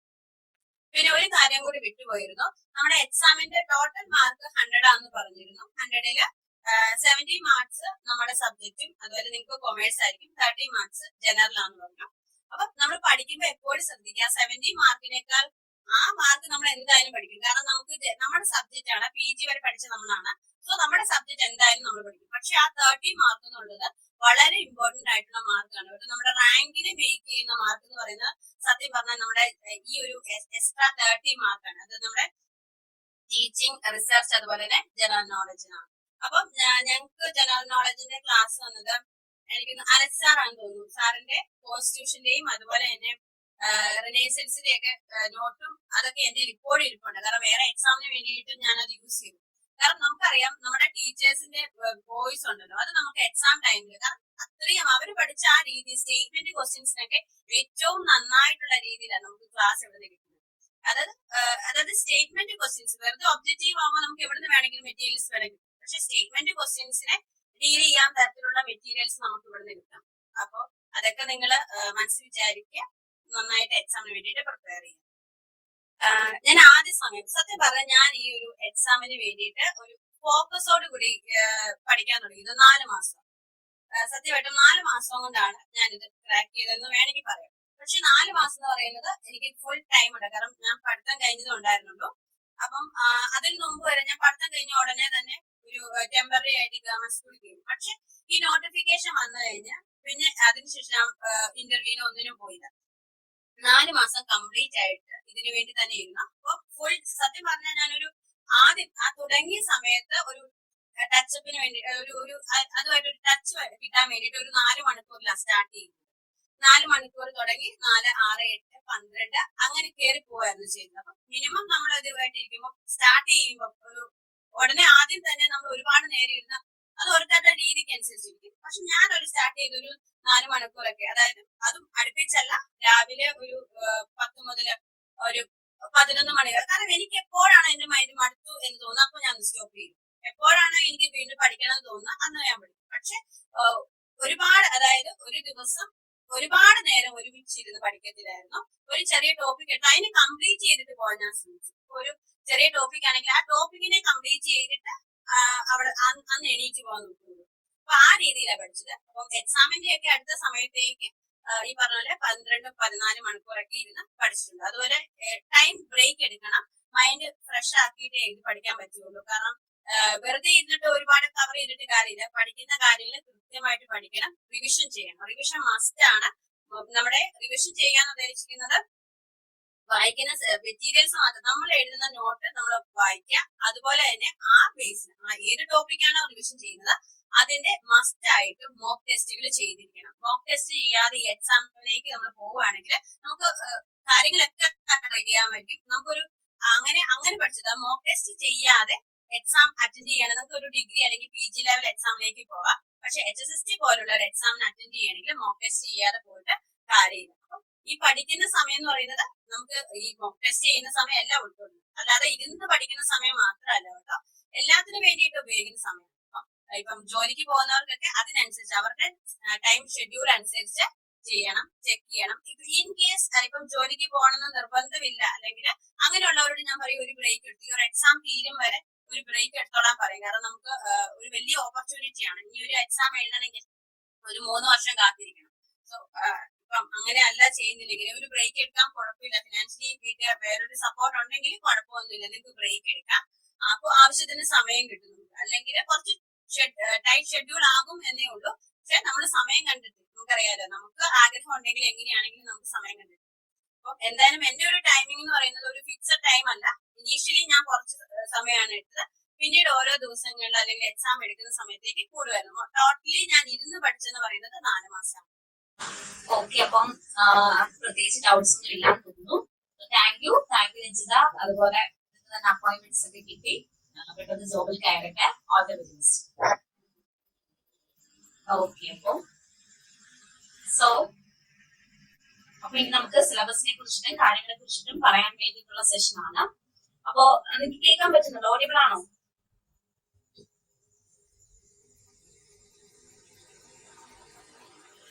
കേൾക്കാം. അപ്പൊ ഞാൻ ആദ്യം തന്നെ എന്നെ പരിചയപ്പെടുത്താം. എന്റെ പേര് അഖില എന്നാണ്. കറന്റ്ലി ഞാൻ റിസർച്ച് സ്കോളർ ആണ്. കൊമേഴ്സിൽ റിസർച്ച് ചെയ്യുന്നു കേരള യൂണിവേഴ്സിറ്റിയില്. ഫസ്റ്റ് ഇയർ കഴിഞ്ഞു. സോ ക്വാളിഫിക്കേഷൻസ് എന്ന് പറയുമ്പോൾ സെറ്റും നെറ്റും ഉണ്ട്. അതുപോലെ തന്നെ ടീച്ചിങ് എക്സ്പീരിയൻസും ഉണ്ട്. ടോസ് അക്കാഡമിയിലും അതുപോലെ ഞാൻ ഒരു കോളേജിൽ വർക്ക് ചെയ്യുമായിരുന്നു. ഇപ്പൊ കറന്റ് PhD-യുമായി ബന്ധപ്പെട്ടിട്ട് ഒരു ഗ്യാപ്പ് എടുത്തിരിക്കുകയാണ്. സോ അപ്പോ ഇത്രയുമാണ്. അതുപോലെ എന്റെ സ്ഥലം വന്നിട്ട് കൊല്ലമാണ്. കൊല്ലം ജില്ലയിൽ നിന്നുള്ള ആരെങ്കിലും ഉണ്ടോ? ഓക്കെ, ഓക്കെ, അപ്പോ നമുക്ക് നമ്മുടെ കോച്ചിങ്ങിലേക്ക് കടക്കാം. കോച്ചിങ്ങിലേക്ക് കടക്കുന്നതിന് മുമ്പ് തന്നെ ആദ്യം തന്നെ ഇപ്പൊ ജിക്കി മിസ്സും അതുപോലെ തന്നെ രഞ്ജിതയുടെയും ഒക്കെ അഭിപ്രായത്തിൽ നിന്നും ടോസ് അക്കാഡമി എന്താണെന്നുള്ളതിനെ കുറിച്ച് നിങ്ങൾക്ക് ഏവർക്കും മനസ്സിലായിട്ടുണ്ടായിരിക്കും. അപ്പോ നിങ്ങൾ ഇൻസ്റ്റഗ്രാമും അതുപോലെ ഒരുപാട് സോഷ്യൽ മീഡിയ പ്ലാറ്റ്ഫോമും ഒക്കെ യൂസ് ചെയ്യുന്നവരായിരിക്കും അല്ലെ. അപ്പൊ അവിടെ ഒന്നും തന്നെ നിങ്ങൾക്ക് ഒരു വലിയ ഒരു ഒരു അഡ്വർടൈസ്മെന്റുകളൊന്നും നമ്മളെ പറ്റി കാണാൻ നിങ്ങൾക്ക് സാധിക്കില്ല. അതായത് നമ്മളങ്ങനെ ഒരുപാട് തരത്തിലുള്ള കൊടുക്കും തൊങ്ങലും വെച്ചിട്ട് അതുപോലെ വ്യാജ പ്രചരണം ഒക്കെ നടത്തി അങ്ങനെ ഒരു റിസൾട്ടോ അല്ലെങ്കിൽ അങ്ങനെ ഒരു അഡ്വർടൈസ്മെന്റോ നടത്തി ഒരിക്കലും സ്റ്റുഡൻസിനെ കബളിപ്പിക്കുന്ന ഒരു സ്ഥാപനമല്ല ടോസ് അക്കാഡമി. ആദ്യം തന്നെ പറയാമല്ലോ. കാരണം ഇവിടെ പഠിച്ചിറങ്ങിയ ഓരോ സ്റ്റുഡൻസിനുണ്ട്. അതായത് ഇപ്പം തന്നെ ഇതിൽ ജോയിൻ ചെയ്തിരിക്കുന്ന സ്റ്റുഡൻസ് നമ്മുടെ തന്നെ അക്കാഡമിയിൽ നിന്നും സെറ്റ് ക്ലിയർ ചെയ്തിട്ടുള്ളവരാണ് അല്ലെ. അപ്പോ അവരുടെ പേര് പറയുകയാണെങ്കിൽ പാർവതി ഉണ്ടോ വീട്ടില്? ഉണ്ട്. ഓക്കെ, അപ്പൊ പാർവതി, അതുപോലെ തന്നെ നമ്മുടെ ടോസ് അക്കാഡമിയിൽ നിന്നും മുൻ വർഷങ്ങളിൽ പോയിട്ടുള്ള അഞ്ജു, ഷാരി, സിമി, ഇവരൊക്കെ തന്നെ നമ്മുടെ ടോസ് അക്കാഡമി തന്നെ ജോയിൻ ചെയ്ത് സെറ്റ് ക്ലിയർ ചെയ്ത്. അപ്പൊ ഭയങ്കര സന്തോഷമാണ്. സെറ്റ് ക്ലിയർ ചെയ്ത് അവർ തന്നെ വീണ്ടും നമ്മുടെ അക്കാഡമിയിലേക്ക് HSSC എക്സാമിന് വേണ്ടിയിട്ട് കോച്ചിങ്ങിന് എടുത്തിരിക്കുകയാണ്. അപ്പം ആ ഒരു കാര്യം, ആ ഒരു ഇൻസിഡന്റ് മാത്രം മതി നമ്മുടെ ടോസ് അക്കാഡമി എന്താണെന്ന് പറയാൻ വേണ്ടിയിട്ട്. അപ്പൊ നിങ്ങൾ പലരും കാണും ഇങ്ങനെ പലതരത്തിലുള്ള അഡ്വർടൈസ്മെന്റ്, ഒരു കുറഞ്ഞ എമൗണ്ടിന് ഇത്രത്തോളം ക്ലാസ് നിങ്ങൾക്ക് പ്രൊവൈഡ് ചെയ്യും, അല്ലെന്നുണ്ടെങ്കിൽ ഒരു 3 months ടൈമിനുള്ളിൽ നിങ്ങൾക്ക് സിലബസ് കവർ ചെയ്യും. ഓക്കെ, അപ്പം പലരും, അതായത് നമ്മുടെ അക്കാഡമി തന്നെ വന്നിട്ടുള്ള പല സ്റ്റുഡൻസും പറയാറുണ്ട് സെറ്റിന് അവർ ഒരുപാട് അടുത്ത് ഇതുപോലെ തന്നെ കബളിപ്പിക്കപ്പെട്ടിട്ടുണ്ട് എന്നുള്ളത്. അപ്പൊ സെറ്റിനാണെങ്കിലും അതുപോലെ മറ്റ് എക്സാംസിനാണെങ്കിലും. പക്ഷെ ടോസ് അക്കാഡമിയെ സംബന്ധിച്ചിടത്തോളം സിലബസ് 100% കവർ ചെയ്തുകൊണ്ടാണ് നമ്മൾ ക്ലാസ്സുകൾ ഇടുന്നത്. ഇപ്പം ആരോ ചോദിച്ചു സിലബസ് ഇത്രയും വൈഡാണ്. സിലബസ് ഇത്രയും വൈഡാണെങ്കിൽ പോലും ഡെയിലി നമ്മൾ ക്ലാസ്സുകൾ ഇടും. ഡെയിലി ഇടുന്ന ക്ലാസ്സിനകത്ത് ജനറൽ പേപ്പറും ഉണ്ട്, സബ്ജക്ട് പേപ്പേഴ്സും ഉണ്ട്. അപ്പൊ സബ്ജക്ട് പേപ്പേഴ്സ് പഠിപ്പിക്കുന്നത് ഒന്ന് ഞാനും പിന്നെ ആര്യൻസുമാണ്. അപ്പൊ നമ്മൾ ഓൾട്ടർനേറ്റീവ് ആയിട്ടാണ് നമ്മൾ ക്ലാസ്സുകൾ ഇട്ടു പോകുന്നത്. അതുപോലെ ഒരാഴ്ചയിൽ 5 ദിവസം നമ്മൾ ക്ലാസ് പ്രൊവൈഡ് ചെയ്യും. അതിനെ ആസ്പദമാക്കിയിട്ട് കമ്മിങ് മൺഡേ നമ്മൾ മോക്ക് ടെസ്റ്റ്, അതായത് നമ്മുടെ വീക്ക്ലി ടെസ്റ്റ് നടത്താറുണ്ട്. അപ്പൊ നമ്മൾ സെറ്റ് ക്ലിയർ ചെയ്തിട്ടുള്ള കുട്ടികളോട് ചോദിച്ചാൽ അറിയാൻ സാധിക്കും. ഇവരെല്ലാം തന്നെ ഈ ഒരു എക്സാം ക്ലിയർ ചെയ്തതിന്റെ പ്രധാന കാരണം എന്ന് പറയുന്നത് ഇത്തരത്തിലുള്ള മോക്ക് ടെസ്റ്റുകൾ അറ്റൻഡ് ചെയ്തുകൊണ്ടാണ്. അപ്പൊ മോക്ക് ടെസ്റ്റ് അറ്റൻഡ് ചെയ്ത് അവർ നല്ല രീതിയിൽ ഈ ഒരു ഫീൽഡിൽ, അതായത് ഒരു കൊമേഴ്സ് എന്ന് പറയുന്ന ഒരു സബ്ജക്റ്റിനെ നല്ല രീതിയിൽ മനസ്സിലാക്കിയത് കൊണ്ടാണ് അവർക്ക് ഈ ഒരു എക്സാം ക്രാക്ക് ചെയ്യാൻ സാധിച്ചത്. ഇനി HSSC വരുമ്പോൾ നമുക്ക് ജിക്കി മിസ് സിലബസ് കാണിച്ചു. എനിക്ക് പോലും ഇതിൽ 1-2 പേർക്ക് ഡൗട്ട്സ് ഉണ്ട്. സിലബസ് ഇതിനകത്ത് ഈ പറഞ്ഞ ഇത്രത്തോളം സബ്ജക്ട്സുകൾ ഉൾപ്പെടുത്തി എന്നുള്ളത്. ഓക്കെ, അപ്പോ നമ്മളിപ്പോ പഠിപ്പിച്ചു തുടങ്ങുന്ന സിലബസ് എന്ന് പറയുന്നത് ഇപ്പൊ കറന്റ്ലി നടന്നിട്ടുള്ള എക്സാം ബേസ് ചെയ്തിട്ടുള്ള സിലബസ് ആണ് അല്ലെ. അപ്പൊ നമ്മൾ അതിനകത്ത് ഉൾപ്പെടുത്തേണ്ട സബ്ജക്റ്റുകൾ എന്ന് പറയുന്നത് നമ്മൾ +1 മുതലാണ് നമ്മൾ കോമേഴ്സ് സ്റ്റാർട്ട് ചെയ്യുന്നത് അല്ലെ. അപ്പൊ +1 to PG ലെവൽ വരെയുള്ള കാര്യങ്ങൾ ഉൾപ്പെടുത്തിയ സിലബസ് ആയിരിക്കും നമ്മൾ എപ്പോഴും പഠിക്കേണ്ടത്. കാരണം നമ്മൾ അഡ്വാൻസ് ലെവലിൽ നിന്ന് വേണം പഠിച്ചു തുടങ്ങാൻ. കാരണം മുൻപ് നടത്തിയ HSSC എക്സാമിന്റെ ആ ഒരു പാറ്റേണിൽ നിന്നും PSC ഒരുപാട് അപ്ഡേറ്റ് ആയിട്ടുണ്ട് അല്ലെ. ഇപ്പൊ PSC എക്സാംസ് തന്നെ നിങ്ങൾക്ക് അറിയാൻ പറ്റും. നമ്മൾ കൊമേഴ്സ് സബ്ജക്റ്റിനാണ് പ്രിലിംസ് വെക്കാറുണ്ട് അല്ലെ പല എക്സാംസിനും. സോ PSC അത്രത്തോളം അപ്ഡേറ്റ് ആയ സ്ഥിതിക്ക് അത്രത്തോളം അഡ്വാൻസ് ആയിട്ടുള്ള ക്വസ്റ്റ്യൻസ് ആണ് ഇപ്പൊ PSC എക്സാംസിന് എല്ലാം തന്നെ വരുന്നത് അല്ലെ. അപ്പൊ അതേ ലെവലിൽ നിന്ന് വേണം നമ്മൾ പഠിക്കാൻ. അപ്പൊ നമ്മൾ അഡ്വാൻസ് ലെവലിൽ നിന്ന് പഠിച്ചെങ്കിൽ മാത്രമേ ഈ ഒരു എക്സാം നമുക്ക് ക്രാക്ക് ചെയ്യാൻ സാധിക്കുകയുള്ളൂ. അപ്പോ കഴിഞ്ഞ തവണത്തെ കട്ട് ഓഫ് 25 എന്ന് പറയുന്നത്, അപ്പൊ ആ ഒരു 25 എന്ന് പറയുന്നത് ആ ഒരു എക്സാമിന്റെ ഡിഫിക്കൽറ്റിയെ സൂചിപ്പിക്കുന്ന ഒന്നാണ്. അത് കറക്റ്റ് തന്നെയാണ്. കാരണം ഇത്രത്തോളം റെമ്യൂണറേഷൻ ഉള്ളൊരു ജോബ്, അതുപോലെ ഇത്രത്തോളം റെപ്യൂട്ടഡ് ആയിട്ടുള്ള ഒരു ജോബ്, ഇപ്പൊ ഇതിന് ഏജ് കുറഞ്ഞിട്ടുള്ള ചെറിയ ആൾക്കാർ കാണുമായിരിക്കും. അപ്പം ഈ ഏജ് കുറഞ്ഞ് നിങ്ങളുടെ ചെറു പ്രായത്തിൽ തന്നെ ഈ ഒരു ജോബിന് കയറുകയാണ്. നിങ്ങൾ റിട്ടയർഡ് ആകുന്ന സമയത്ത് നിങ്ങൾ ഒരിക്കലും ഒരു സ്കൂളിന്റെ പ്രിൻസിപ്പൾ ആയിട്ടല്ല റിട്ടയർഡ് ആവുന്നത്.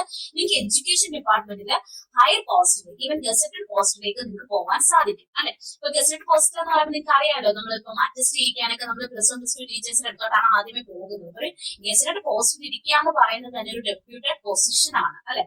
അപ്പൊ അത് നിങ്ങളെ കൊണ്ട് സാധിക്കാവുന്നതേ ഉള്ളൂ. നിങ്ങൾ ഈ എടുക്കുന്ന ഒരു 6 മാസത്തെ എഫർട്ട് മതി നിങ്ങളുടെ ലൈഫ് ലോങ് നിങ്ങൾക്ക് സെറ്റിൽമെന്റ്, അതുപോലെ ലൈഫ് ലോങ് നിങ്ങൾക്ക് ഒരു സ്റ്റാറ്റസ് ജോബോട് കൂടിയിട്ട് ജീവിക്കാൻ അല്ലെ.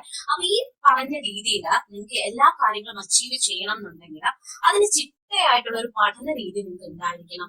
അതുപോലെ നിങ്ങൾക്ക് ഈ സിലബസിൽ ഉൾപ്പെടുത്തിയിരിക്കുന്ന കാര്യങ്ങൾ ഇപ്പം ഈ പറഞ്ഞ 3 മാസത്തെ ക്ലാസ്സുകളും അല്ലെങ്കിൽ 2 മാസത്തെ ക്ലാസ്സുകൾ, ഈവൻ ഒരാഴ്ചത്തെ ക്ലാസ് വരെ പ്രൊവൈഡ് ചെയ്യുന്ന അക്കാഡമിക്സ് കേരളത്തിലുണ്ടല്ലേ.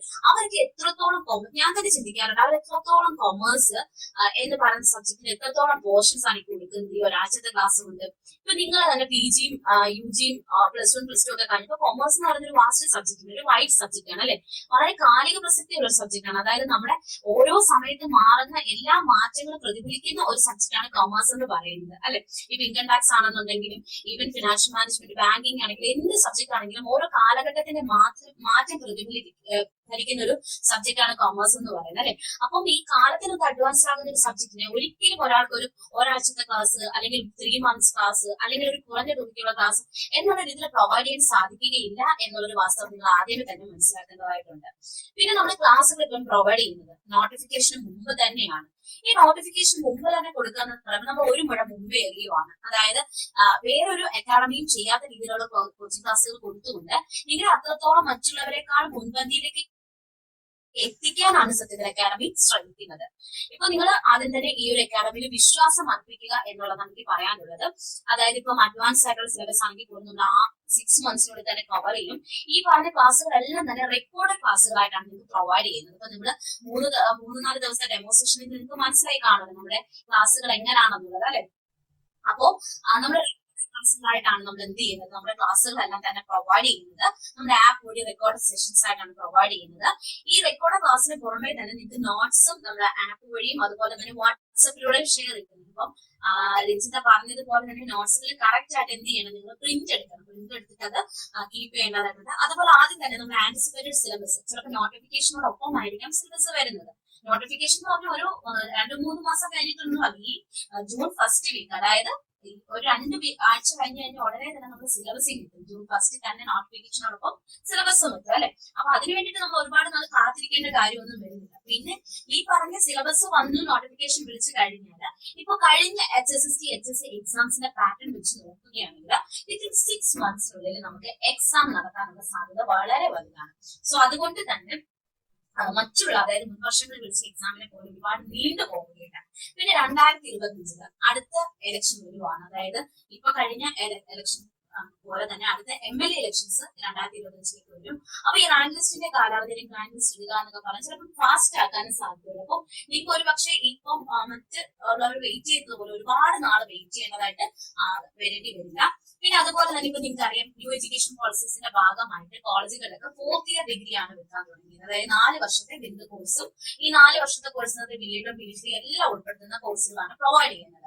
സോ അതുകൊണ്ട് തന്നെ നമ്മുടെ ഹയർ സെക്കൻഡറി, ഹൈസ്കൂൾ മേഖലയിൽ ഒരുപാട് മാറ്റങ്ങൾ വരും, എസ്പെഷ്യലി ടീച്ചിങ്ങില്. കാരണം ഇപ്പം ഈ ഇടയ്ക്ക് ഞാൻ വായിച്ചൊരു പത്രത്തിനകത്ത് ഒരു കട്ടിങ്ങിനകത്ത് വായിച്ചതിനകത്ത് പറയുന്നുണ്ടായിരുന്നു, 8ാം ക്ലാസ് മുതൽ ഒരു വിദ്യാർത്ഥിക്ക് അവൻ ഇഷ്ടപ്പെട്ട സബ്ജക്ട് ചൂസ് ചെയ്യാം. സോ അതിനർത്ഥം 8ാം ക്ലാസ് മുതൽ കൊമേഴ്സ് ഒരു പാഠ്യ വിഷയമായി വരികയാണ്. അപ്പൊ 8th സ്റ്റാൻഡേർഡ് മുതൽ +2 വരെ എന്ന് പറയുമ്പോൾ അവിടെ ഒരുപാട് ഫാക്കൽറ്റീസിന് ആവശ്യമായിട്ട് വരും. അപ്പൊ അവസരങ്ങൾ ഇങ്ങനെ വലുതായി വന്നുകൊണ്ടേയിരിക്കുകയാണ് അല്ലെ. ആ അവസരങ്ങളൊക്കെ നമ്മൾ ഈ പറഞ്ഞ രീതിയിൽ ഇപ്പം രഞ്ജിത പറഞ്ഞൊരു കാര്യം കറക്റ്റ് ആണ്. 3 വർഷം കഴിഞ്ഞ് ഈ അടുത്ത നോട്ടിഫിക്കേഷൻ വരുത്തുള്ളൂ. അപ്പോഴത്തേക്ക് നമ്മുടെ ഏജ് മാറും, അപ്പോഴത്തേക്ക് നമ്മുടെ നമ്മുടെ ഒരുപാട് കാര്യങ്ങൾ മാറും, നമ്മുടെ ജീവിത സാഹചര്യങ്ങൾ മാറും, അപ്പോഴത്തേക്ക് നമ്മുടെ പഠിക്കാനുള്ള ഒരു ഉന്മേഷം, അങ്ങനെ ഒരുപാട് കാര്യങ്ങൾ മാറിയില്ല അല്ലെ. അപ്പൊ ഈ പ്രസന്റ് ടൈമിൽ നിങ്ങൾക്ക് എല്ലാം കൊണ്ടും ഓക്കെ ആണ് എങ്കിൽ, അല്ലെങ്കിൽ എല്ലാം നിങ്ങൾ ഓക്കെ ആക്കണം, ഈ ഒരു എക്സാം നിങ്ങൾക്ക് ക്ലിയർ ചെയ്യാവുന്നതേ ഉള്ളൂ. ക്ലിയർ ചെയ്യാൻ പറ്റുന്ന എല്ലാ ഹെൽപ്പും എല്ലാ സപ്പോർട്ടും ഡോസ് അക്കാഡമിയുടെ ഭാഗത്തു നിന്ന് നിങ്ങൾക്ക് ഉണ്ടാകും. അതിന് നിങ്ങൾ ഒരിക്കലും സംശയിക്കേണ്ട കാര്യമില്ല. കാരണം സെറ്റ് ക്ലിയർ ചെയ്ത ഒരു വിദ്യാർത്ഥി നമ്മുടെ സ്ഥാപനം ചൂസ് ചെയ്യാതെ, നമ്മുടെ സ്ഥാപനത്തിൽ തന്നെ പഠിച്ച് സെറ്റ് ക്ലിയർ ചെയ്ത ഒരു വിദ്യാർത്ഥി മറ്റൊരു സ്ഥാപനം ചൂസ് ചെയ്യാതെ എന്തുകൊണ്ട് ഡോസ് അക്കാഡമി ചൂസ് ചെയ്തു എന്നുള്ളത് അതിന്റെ കറക്റ്റ് ആൻസർ ആണ്. ഒരിക്കലും നമ്മൾ വലിയ രീതിയിൽ ഘോരമായിട്ടുള്ള അഡ്വർടൈസ്മെന്റുകളോ അല്ലെങ്കിൽ ഫോഴ്സ് റിസൾട്ടുകളോ ഒന്നും പബ്ലിഷ് ചെയ്തിട്ടില്ല. നിങ്ങൾ ഞാൻ നോക്കിയെടുത്തോളം കഴിഞ്ഞ സെറ്റ് എക്സാമിന് ഏറ്റവും കൂടുതൽ റിസൾട്ട് പ്രൊവൈഡ് ചെയ്തൊരു സ്ഥാപനം എന്ന് പറയുന്നത് ഡോസ് അക്കാഡമി തന്നെയാണ്. അത് നമ്മൾ വൻപിച്ച രീതിയിൽ കൊട്ടിഘോഷിച്ച് പറഞ്ഞില്ല എങ്കിൽ പോലും അത് സത്യമായിട്ടുള്ള ഒരു കാര്യം തന്നെയാണ്. സോ അതുകൊണ്ട് ഒരുപാട് അവസരങ്ങൾ വരാൻ പോകുന്ന ഒരു ഫീൽഡാണ് HSST. ഈ പറഞ്ഞ കൊമേഴ്സ് എക്സാം എന്ന് പറയുന്നത് വേക്കൻസീസ് ധാരാളം വരാൻ സാധ്യതയുണ്ട്. അതുകൊണ്ട് നിങ്ങൾ നല്ല രീതിയിൽ പഠിക്കണം. അതിനു വേണ്ടിയിട്ട് ചിട്ടയായ ഒരു പഠനവും അതുപോലെ നല്ല പരിശീലനം നിങ്ങൾക്ക് ഉണ്ടായിരിക്കണം. അപ്പൊ റെക്കോർഡ് ക്ലാസ്സിന് പുറമെ നോട്ട്സുകൾ തരാറുണ്ട്, അതുപോലെ പ്രീവിയസ് ഇയർ ക്വസ്റ്റ്യൻ പേപ്പേഴ്സ് എല്ലാം തന്നെ നമ്മൾ ഉൾപ്പെടുത്താറുണ്ട്. പിന്നെ നമ്മൾ പഠിപ്പിക്കുമ്പോൾ നിങ്ങൾ ശ്രദ്ധിക്കണം, ഇപ്പൊ നിങ്ങൾ സെറ്റ് എക്സാമിന് ചിലപ്പോൾ ഇതിൽ ചിലർ സ്വന്തമായിട്ടായിരിക്കാം പഠിച്ചിട്ടുള്ളത്, മറ്റു ചിലർ നമുക്ക് PG പഠിക്കുന്ന കാലയളവിൽ തന്നെ സെറ്റ് ക്രാക്ക് ചെയ്യാൻ സാധിക്കുന്നവരുണ്ടായിരിക്കാം, മറ്റു ചിലർ ഈ പറയുന്ന പല കോച്ചിങ് സെന്ററിൽ പോയിട്ടൊക്കെ ആയിരിക്കാം സെറ്റ് എക്സാം ക്ലിയർ ചെയ്തിട്ടുള്ളത്. പക്ഷെ നമ്മൾ ഒരു കാര്യം നോട്ട് ചെയ്യുകയാണെന്നുണ്ടെങ്കിൽ സെറ്റിന്റെ ആ ഒരു സിലബസിൽ നിന്ന് മാത്രമാണ് ഇതുവരെ ക്വസ്റ്റ്യൻസ് വന്നിട്ടുള്ളത്. നിങ്ങളൊന്ന് ചെക്ക് ചെയ്താൽ അറിയാം. സെറ്റിന്റെ ആ ഒരു സിലബസിൽ നിന്ന് മാത്രമല്ല ക്വസ്റ്റ്യൻസ് വന്നിട്ടുള്ളത്. നമ്മുടെ നെറ്റിന്റെ ഏരിയാസിൽ നിന്ന് നിങ്ങൾ ശ്രദ്ധിച്ചാൽ അറിയാം, നെറ്റിന്റെ പ്രീവിയസ് ഇയർ ക്വസ്റ്റ്യൻസിനകത്ത് നിന്ന് ഒക്കെ ക്വസ്റ്റ്യൻസ് അതിനകത്ത് വന്നിട്ടുണ്ട്. അതുപോലെ തന്നെ CA/CM എക്സാംസിന്റെ എല്ലാ ക്വസ്റ്റ്യൻസും നമ്മുടെ സെറ്റ്, നെറ്റ്, നമ്മുടെ കോമ്പറ്റേറ്റീവ് എക്സാംസിലെല്ലാം വരാറുണ്ട്. സോ ആ രീതിയിൽ ക്വസ്റ്റ്യൻസ് എല്ലാം കളക്ട് ചെയ്ത് ഇപ്പൊ നിങ്ങളെ കൊണ്ട് ഒറ്റയ്ക്ക് പറ്റില്ല ഈ പറഞ്ഞ ക്വസ്റ്റ്യൻസ് കളക്ട് ചെയ്യാനും നോട്ട്സും മെറ്റീരിയലും എല്ലാം ശേഖരിച്ച് വെക്കുമ്പോഴത്തേക്ക് ഈ 6 മാസം കഴിയും അല്ലെ. അപ്പൊ നിങ്ങൾക്ക് റെഡി ടു ടീച്ച് എന്നുള്ള രീതിയിൽ, അതായത് പെട്ടെന്ന് എപ്പോഴാണ് ആവശ്യം അപ്പോഴത്തേക്ക് തന്നെ ഈ കാര്യങ്ങളെല്ലാം പ്രൊവൈഡ് ചെയ്യുന്ന രീതിയിലായിരിക്കണം നിങ്ങൾ പഠിക്കുന്നത്. നിങ്ങളുടെ സമയം ഫലപ്രദമാക്കാൻ സാധിക്കും അല്ലെ. അപ്പം നമ്മൾ കവർ ചെയ്യുന്നത് സെറ്റും നെറ്റും അതുപോലെ തന്നെ ഇപ്പൊ വിളിച്ചിട്ടുള്ള കോമ്പറ്റേറ്റീവ് എക്സാംസ് എല്ലാം, അതായത് നോൺ വൊക്കേഷണൽ ടീച്ചേഴ്സിന്റെ, അസിസ്റ്റന്റ് പ്രൊഫസർ പോളിടെക്നിക് ആർട്സിന്റെ, അതുപോലെ തന്നെ അസിസ്റ്റന്റ് പ്രൊഫസർഷിപ്പ് എക്സാംസ് അതിന് മുമ്പ് നടത്തിയിട്ടുള്ളത്, പിന്നെ ജനറൽ എഡ്യൂക്കേഷൻ ഡിപ്പാർട്ട്മെന്റ് കണ്ടക്ട് ചെയ്തിട്ടുള്ള ടീച്ചിങ് എക്സാംസ്, ഈവൻ റിസർച്ച് അസിസ്റ്റന്റിന്റെ വരെ സിലബസ് കവർ ചെയ്തുകൊണ്ടുള്ള ക്ലാസ്സുകളും അതിന്റെ അടിസ്ഥാനത്തിലുള്ള സിലബസുമാണ് നമ്മൾ തയ്യാറാക്കിയിട്ടുള്ളത്. സോ അതുകൊണ്ട് നിങ്ങൾ ഒരിക്കലും വറീഡ് ആവണ്ട നമ്മുടെ കോച്ചിങ്ങിനെ കുറിച്ചിട്ടും അല്ലെങ്കിൽ നമ്മുടെ അക്കാഡമിയുടെ ക്ലാസ്സുകളെ കുറിച്ചിട്ടും. നിങ്ങൾക്ക് പഠിക്കുക എന്നുള്ള ഒറ്റ കാര്യം മാത്രമേ ഉള്ളൂ. ഓക്കെ, അതുപോലെ ജിക്കിൻസ് പറഞ്ഞൊരു കാര്യം നോട്ട് ചെയ്യുക. ക്വാളിഫിക്കേഷൻസ് ആഡ് ചെയ്യാത്തവരും ഒരിക്കലും നമ്മൾ PSCയുടെ സൈറ്റില് നമ്മൾ ഒരു സർട്ടിഫിക്കറ്റും അപ്ലോഡ് ചെയ്യേണ്ട കാര്യമില്ല. അത് നമ്മൾ സർട്ടിഫിക്കറ്റ് വെരിഫിക്കേഷന് പോകുമ്പോൾ അവിടെ കൊണ്ട് തരുന്നാൽ മതി. നമ്മൾ ജസ്റ്റ് ആഡ് ചെയ്യേണ്ട കാര്യങ്ങൾ എന്ന് പറയുന്നത് നിങ്ങളുടെ റോൾ നമ്പർ, നിങ്ങൾക്ക് റിസൾട്ടിനകത്ത് നിങ്ങളുടെ റോൾ നമ്പർ വന്നിട്ടുണ്ടെങ്കിൽ ആ റോൾ നമ്പറും നിങ്ങൾക്ക് ഒരു പെർസെന്റേജ് വരും അല്ലെ. ആ ഒരു പെർസെന്റേജിനകത്ത് ചിലപ്പോൾ ചോദിക്കും ഫസ്റ്റ് ക്ലാസ് ആണോ സെക്കൻഡ് ക്ലാസ് ആണോ എന്നൊക്കെ കുറച്ചൊക്കെ വരും. അപ്പൊ നിങ്ങൾ ജസ്റ്റ് നെറ്റിൽ ആ ഒരു ഇത്ര പെർസെന്റേജ് എത്ര ക്ലാസ് ആണെന്ന് സെർച്ച് ചെയ്താൽ അതിന് കറക്റ്റ് ആൻസർ അറിയാൻ സാധിക്കും. അപ്പൊ നിങ്ങൾ ഇതുവരെയും ആഡ് ചെയ്യാത്തതുണ്ടെങ്കിൽ നിങ്ങൾ അത് ആഡ് ചെയ്യണം. ഇവൻ ടീച്ചിങ് എക്സ്പീരിയൻസ് ഉള്ള സ്റ്റുഡൻസിനകത്തുണ്ടെങ്കിൽ ചിലപ്പോൾ സെറ്റൊക്കെ കിട്ടിയ സ്ഥിതിക്ക് നിങ്ങൾക്ക് സ്കൂളിൽ വർക്ക് ചെയ്യുന്നവരുണ്ടെങ്കിൽ അപ്പൊ നിങ്ങൾ മറക്കാതെ തന്നെ അത് ആഡ് ചെയ്യണം. കാരണം നമ്മൾ എക്സാമിന് മുമ്പ് അല്ലെങ്കിൽ അപ്ലൈ ചെയ്യുന്നതിന് മുമ്പ് തന്നെ ക്വാളിഫിക്കേഷൻസ് ആഡ് ചെയ്യുകയാണെങ്കിൽ അവിടെ നമുക്കൊരു മുൻഗണന ലഭിക്കുകയാണ്. ഓക്കെ, സോ ഇത്രയും കാര്യങ്ങളാണ് ബേസിക് ആയിട്ട് പറയാനുള്ളത് നമ്മുടെ അക്കാഡമിയെ കുറിച്ചിട്ടും ക്ലാസ്സിനെ കുറിച്ചിട്ടും. ഇനി മറ്റൊരു കാര്യം എന്ന് പറയുമ്പോൾ നമുക്ക് സിലബസിലേക്ക് പോവുകയാണെങ്കിൽ, ഇപ്പൊ ഞാൻ സിലബസിന്റെ കാര്യങ്ങളെ കുറിച്ച് പറയുകയാണെങ്കിൽ, സോ ഇതാണ് നമ്മുടെ ഒരു എക്സ്പെക്ടഡ് സിലബസ് എന്ന് പറയുന്നത്. അപ്പം നമ്മുടെ ടോസ് അക്കാഡമിയുടെ തന്നെ ഒരു എക്സ്പെക്ടഡ് സിലബസ് ആണ്. മൊത്തം 10 മൊഡ്യൂൾസ് ആണുള്ളത്. കൊമേഴ്സ് സിലബസ് എടുക്കുകയാണെങ്കിൽ അതില് 5 മൊഡ്യൂൾസ് ഞാനും 5 മൊഡ്യൂൾസ് ആര്യാമിസും കൂടി ചേർന്നാണ് എടുക്കുന്നത്. അപ്പൊ ഞാൻ എടുക്കുന്ന മൊഡ്യൂൾസ് പറയുകയാണെങ്കിൽ module 2 financial market and service investment, then next module 5 advance cost and management accounting, and module 6 corporate financial accounting and reporting, then module 9 and 10 corporate governance and business ethics and financial management. അപ്പോ ഇത്രയും കാര്യങ്ങളാണ്, ഇത്രയും modules ആണ് ഞാൻ ഇതിനകത്ത് എടുക്കാൻ പോകുന്നത്. വളരെ ഇമ്പോർട്ടന്റ് ആയിട്ടുള്ള ക്ലാസ്സുകൾ തന്നെയാണ് എല്ലാം തന്നെ. കാരണം നമുക്ക് ഒന്നും ഒഴിവാക്കാൻ പറ്റില്ല. ഒരു ചെറിയ അറിവ് പോലും നിസ്സാരമല്ലെന്ന് പറയുന്നത് പോലെ നമുക്ക് ഒരു കാര്യങ്ങളും ഈ ഒരു സിലബസിനകത്ത് ഒഴിവാക്കാൻ പറ്റുന്നതല്ല. സോ അതുകൊണ്ട് തന്നെ വളരെ ഇന്റൻസീവ് ആയിട്ടുള്ളതും ആയിട്ടുള്ള ക്ലാസ്സുകളായിരിക്കും നമ്മൾ പ്രൊവൈഡ് ചെയ്യുന്നത്. പിന്നെ ഏറ്റവും വലിയ ഹൈലൈറ്റ് ആയിട്ടൊരു കാര്യം പറയുകയാണെങ്കിൽ ഇതിൽ പലയിടത്തും ഏജ് ഗ്യാപ്പ്, അതായത് ഏജ് ഗ്യാപ്പ് അല്ല സോറി ഒരു ഗ്യാപ്പ് വന്നിട്ടുണ്ടായിരിക്കും അല്ലെ. ഇപ്പൊ പഠിച്ച് പാസ് ഔട്ട് ആയിട്ട് ഇറങ്ങി, പക്ഷെ കുറെ നാളായിട്ട് എക്സാംസ് ഒന്നും പ്രിപ്പയർ ചെയ്യുന്നില്ലെങ്കിൽ പല സാഹചര്യങ്ങൾ കൊണ്ട് അങ്ങനെ പഠനമൊക്കെ വഴിമുട്ടിയിട്ടുണ്ടായിരിക്കാം. അതുപോലെ തന്നെ ഇപ്പൊ ഫ്രഷ് ആയിട്ട് പഠിച്ചവരുണ്ടായിരിക്കാം. നിങ്ങൾക്ക് അതുപോലെ മറ്റൊരു പ്രശ്നം വരാൻ സാധ്യത എന്ന് പറയുന്നത് ഫാമിലി പരമായിട്ട് അല്ലെ. അപ്പൊ അത്ര സപ്പോർട്ടീവ് ഒന്നും ആയിരിക്കില്ല. പക്ഷെ എല്ലാ കാറ്റഗറീസും, അതായത് ഈ പറഞ്ഞ എല്ലാ വിഭാഗങ്ങളെയും പരിഗണിച്ചുകൊണ്ടുള്ള ക്ലാസ്സുകളാണ് ടോസ് അക്കാഡമി പ്രൊവൈഡ് ചെയ്യുന്നത്. ഇത്രയും അഡ്വാൻസ് ടോപ്പിക്കുകളെ പോലും നിങ്ങൾക്ക് ബേസ് ലെവലുള്ള കാര്യങ്ങളുണ്ട്. അപ്പൊ നമ്മൾ ടോസ് അക്കാഡമി തന്നിട്ടുള്ള ഡെമോ സെഷൻസ് നോക്കിയാൽ അറിയാൻ സാധിക്കും. നിങ്ങൾക്ക് ബേസിക് ആയിട്ടുള്ള കാര്യങ്ങൾ ആദ്യം നിങ്ങൾക്ക് പറഞ്ഞു ഒരു ബ്രിഡ്ജ് കോഴ്സ് എന്നുള്ള രീതിയിൽ ബേസിക് ആയിട്ടുള്ള കാര്യങ്ങൾ ഒരു കുഞ്ഞു കുട്ടിയെ പഠിപ്പിക്കുന്ന പോലെ തന്നെ നിങ്ങൾക്ക് പഠിപ്പിച്ചു തരും. അതുപോലെ അഡ്വാൻസ് ആയിട്ടുള്ള കാര്യങ്ങൾ നിങ്ങളുടെ ലെവലിലേക്ക്, നിങ്ങൾ ഏത് ലെവലാണോ നിൽക്കുന്നത് ആ ലെവലിലേക്ക് ഇറങ്ങിയിട്ടായിരിക്കും നമ്മൾ ക്ലാസ്സുകൾ പ്രൊവൈഡ് ചെയ്യുന്നത്. അതുപോലെ തന്നെ നിങ്ങളെ ഒരു മോക്ക് ടെസ്റ്റിൽ, അതായത് ഓരോ മോക്ക് ടെസ്റ്റിലും നിങ്ങൾക്ക് നല്ല രീതിയിൽ ഇംപ്രൂവ്മെന്റ് ഉണ്ടാകുന്ന രീതിയിലൊക്കെ ഉള്ള ക്ലാസ്സുകളായിരിക്കും നമ്മൾ പ്രൊവൈഡ് ചെയ്യുന്നത്. ആ രീതിയിലുള്ള കാര്യങ്ങളൊന്നും നിങ്ങൾ സംശയിക്കേണ്ട കാര്യമില്ല. സോ ഇത്രയുമാണ് ബേസിക് ആയിട്ട് നമുക്ക് ക്ലാസ്സുകളെ കുറിച്ചിട്ടും സിലബസിനെ കുറിച്ചിട്ടും പറയാനുള്ളത്. പിന്നെ നമ്മൾ ക്ലാസ്സുകൾ തുടങ്ങുമ്പോൾ സിലബസിലെ ഓരോ ടോപ്പിക്കും എത്രത്തോളം ഇമ്പോർട്ടൻസ് ആണ്, എത്രത്തോളം നിങ്ങൾ പഠിക്കണം, എത്ര പെർസെന്റേജ് കവർ ചെയ്യണം, എങ്ങനെയൊക്കെ ക്വസ്റ്റ്യൻസ് വരാം എന്നുള്ള കാര്യങ്ങൾ നമുക്ക് ക്ലാസ്സുകൾ തുടങ്ങുമ്പോൾ ഡീറ്റെയിൽ ആയിട്ട് പറഞ്ഞു തരാം. അപ്പൊ ഒരു ഓറിയന്റേഷൻ എന്നുള്ള രീതിയിൽ ഇത്രയുമാണ് എനിക്ക് പറയാനുള്ളത്. And thank you very much all. So എന്തെങ്കിലും ഡൗട്ട്സ് ഉണ്ടെങ്കിൽ ചോദിക്കുക. ഹലോ, കേൾക്കാം, പറഞ്ഞു. അതാണ് ഇപ്പൊ ഈ ടോപ്പിക്സ് ഇപ്പൊ ഓൾട്ടർനേറ്റീവ് ആയിട്ടാണോ എടുക്കുന്നത്?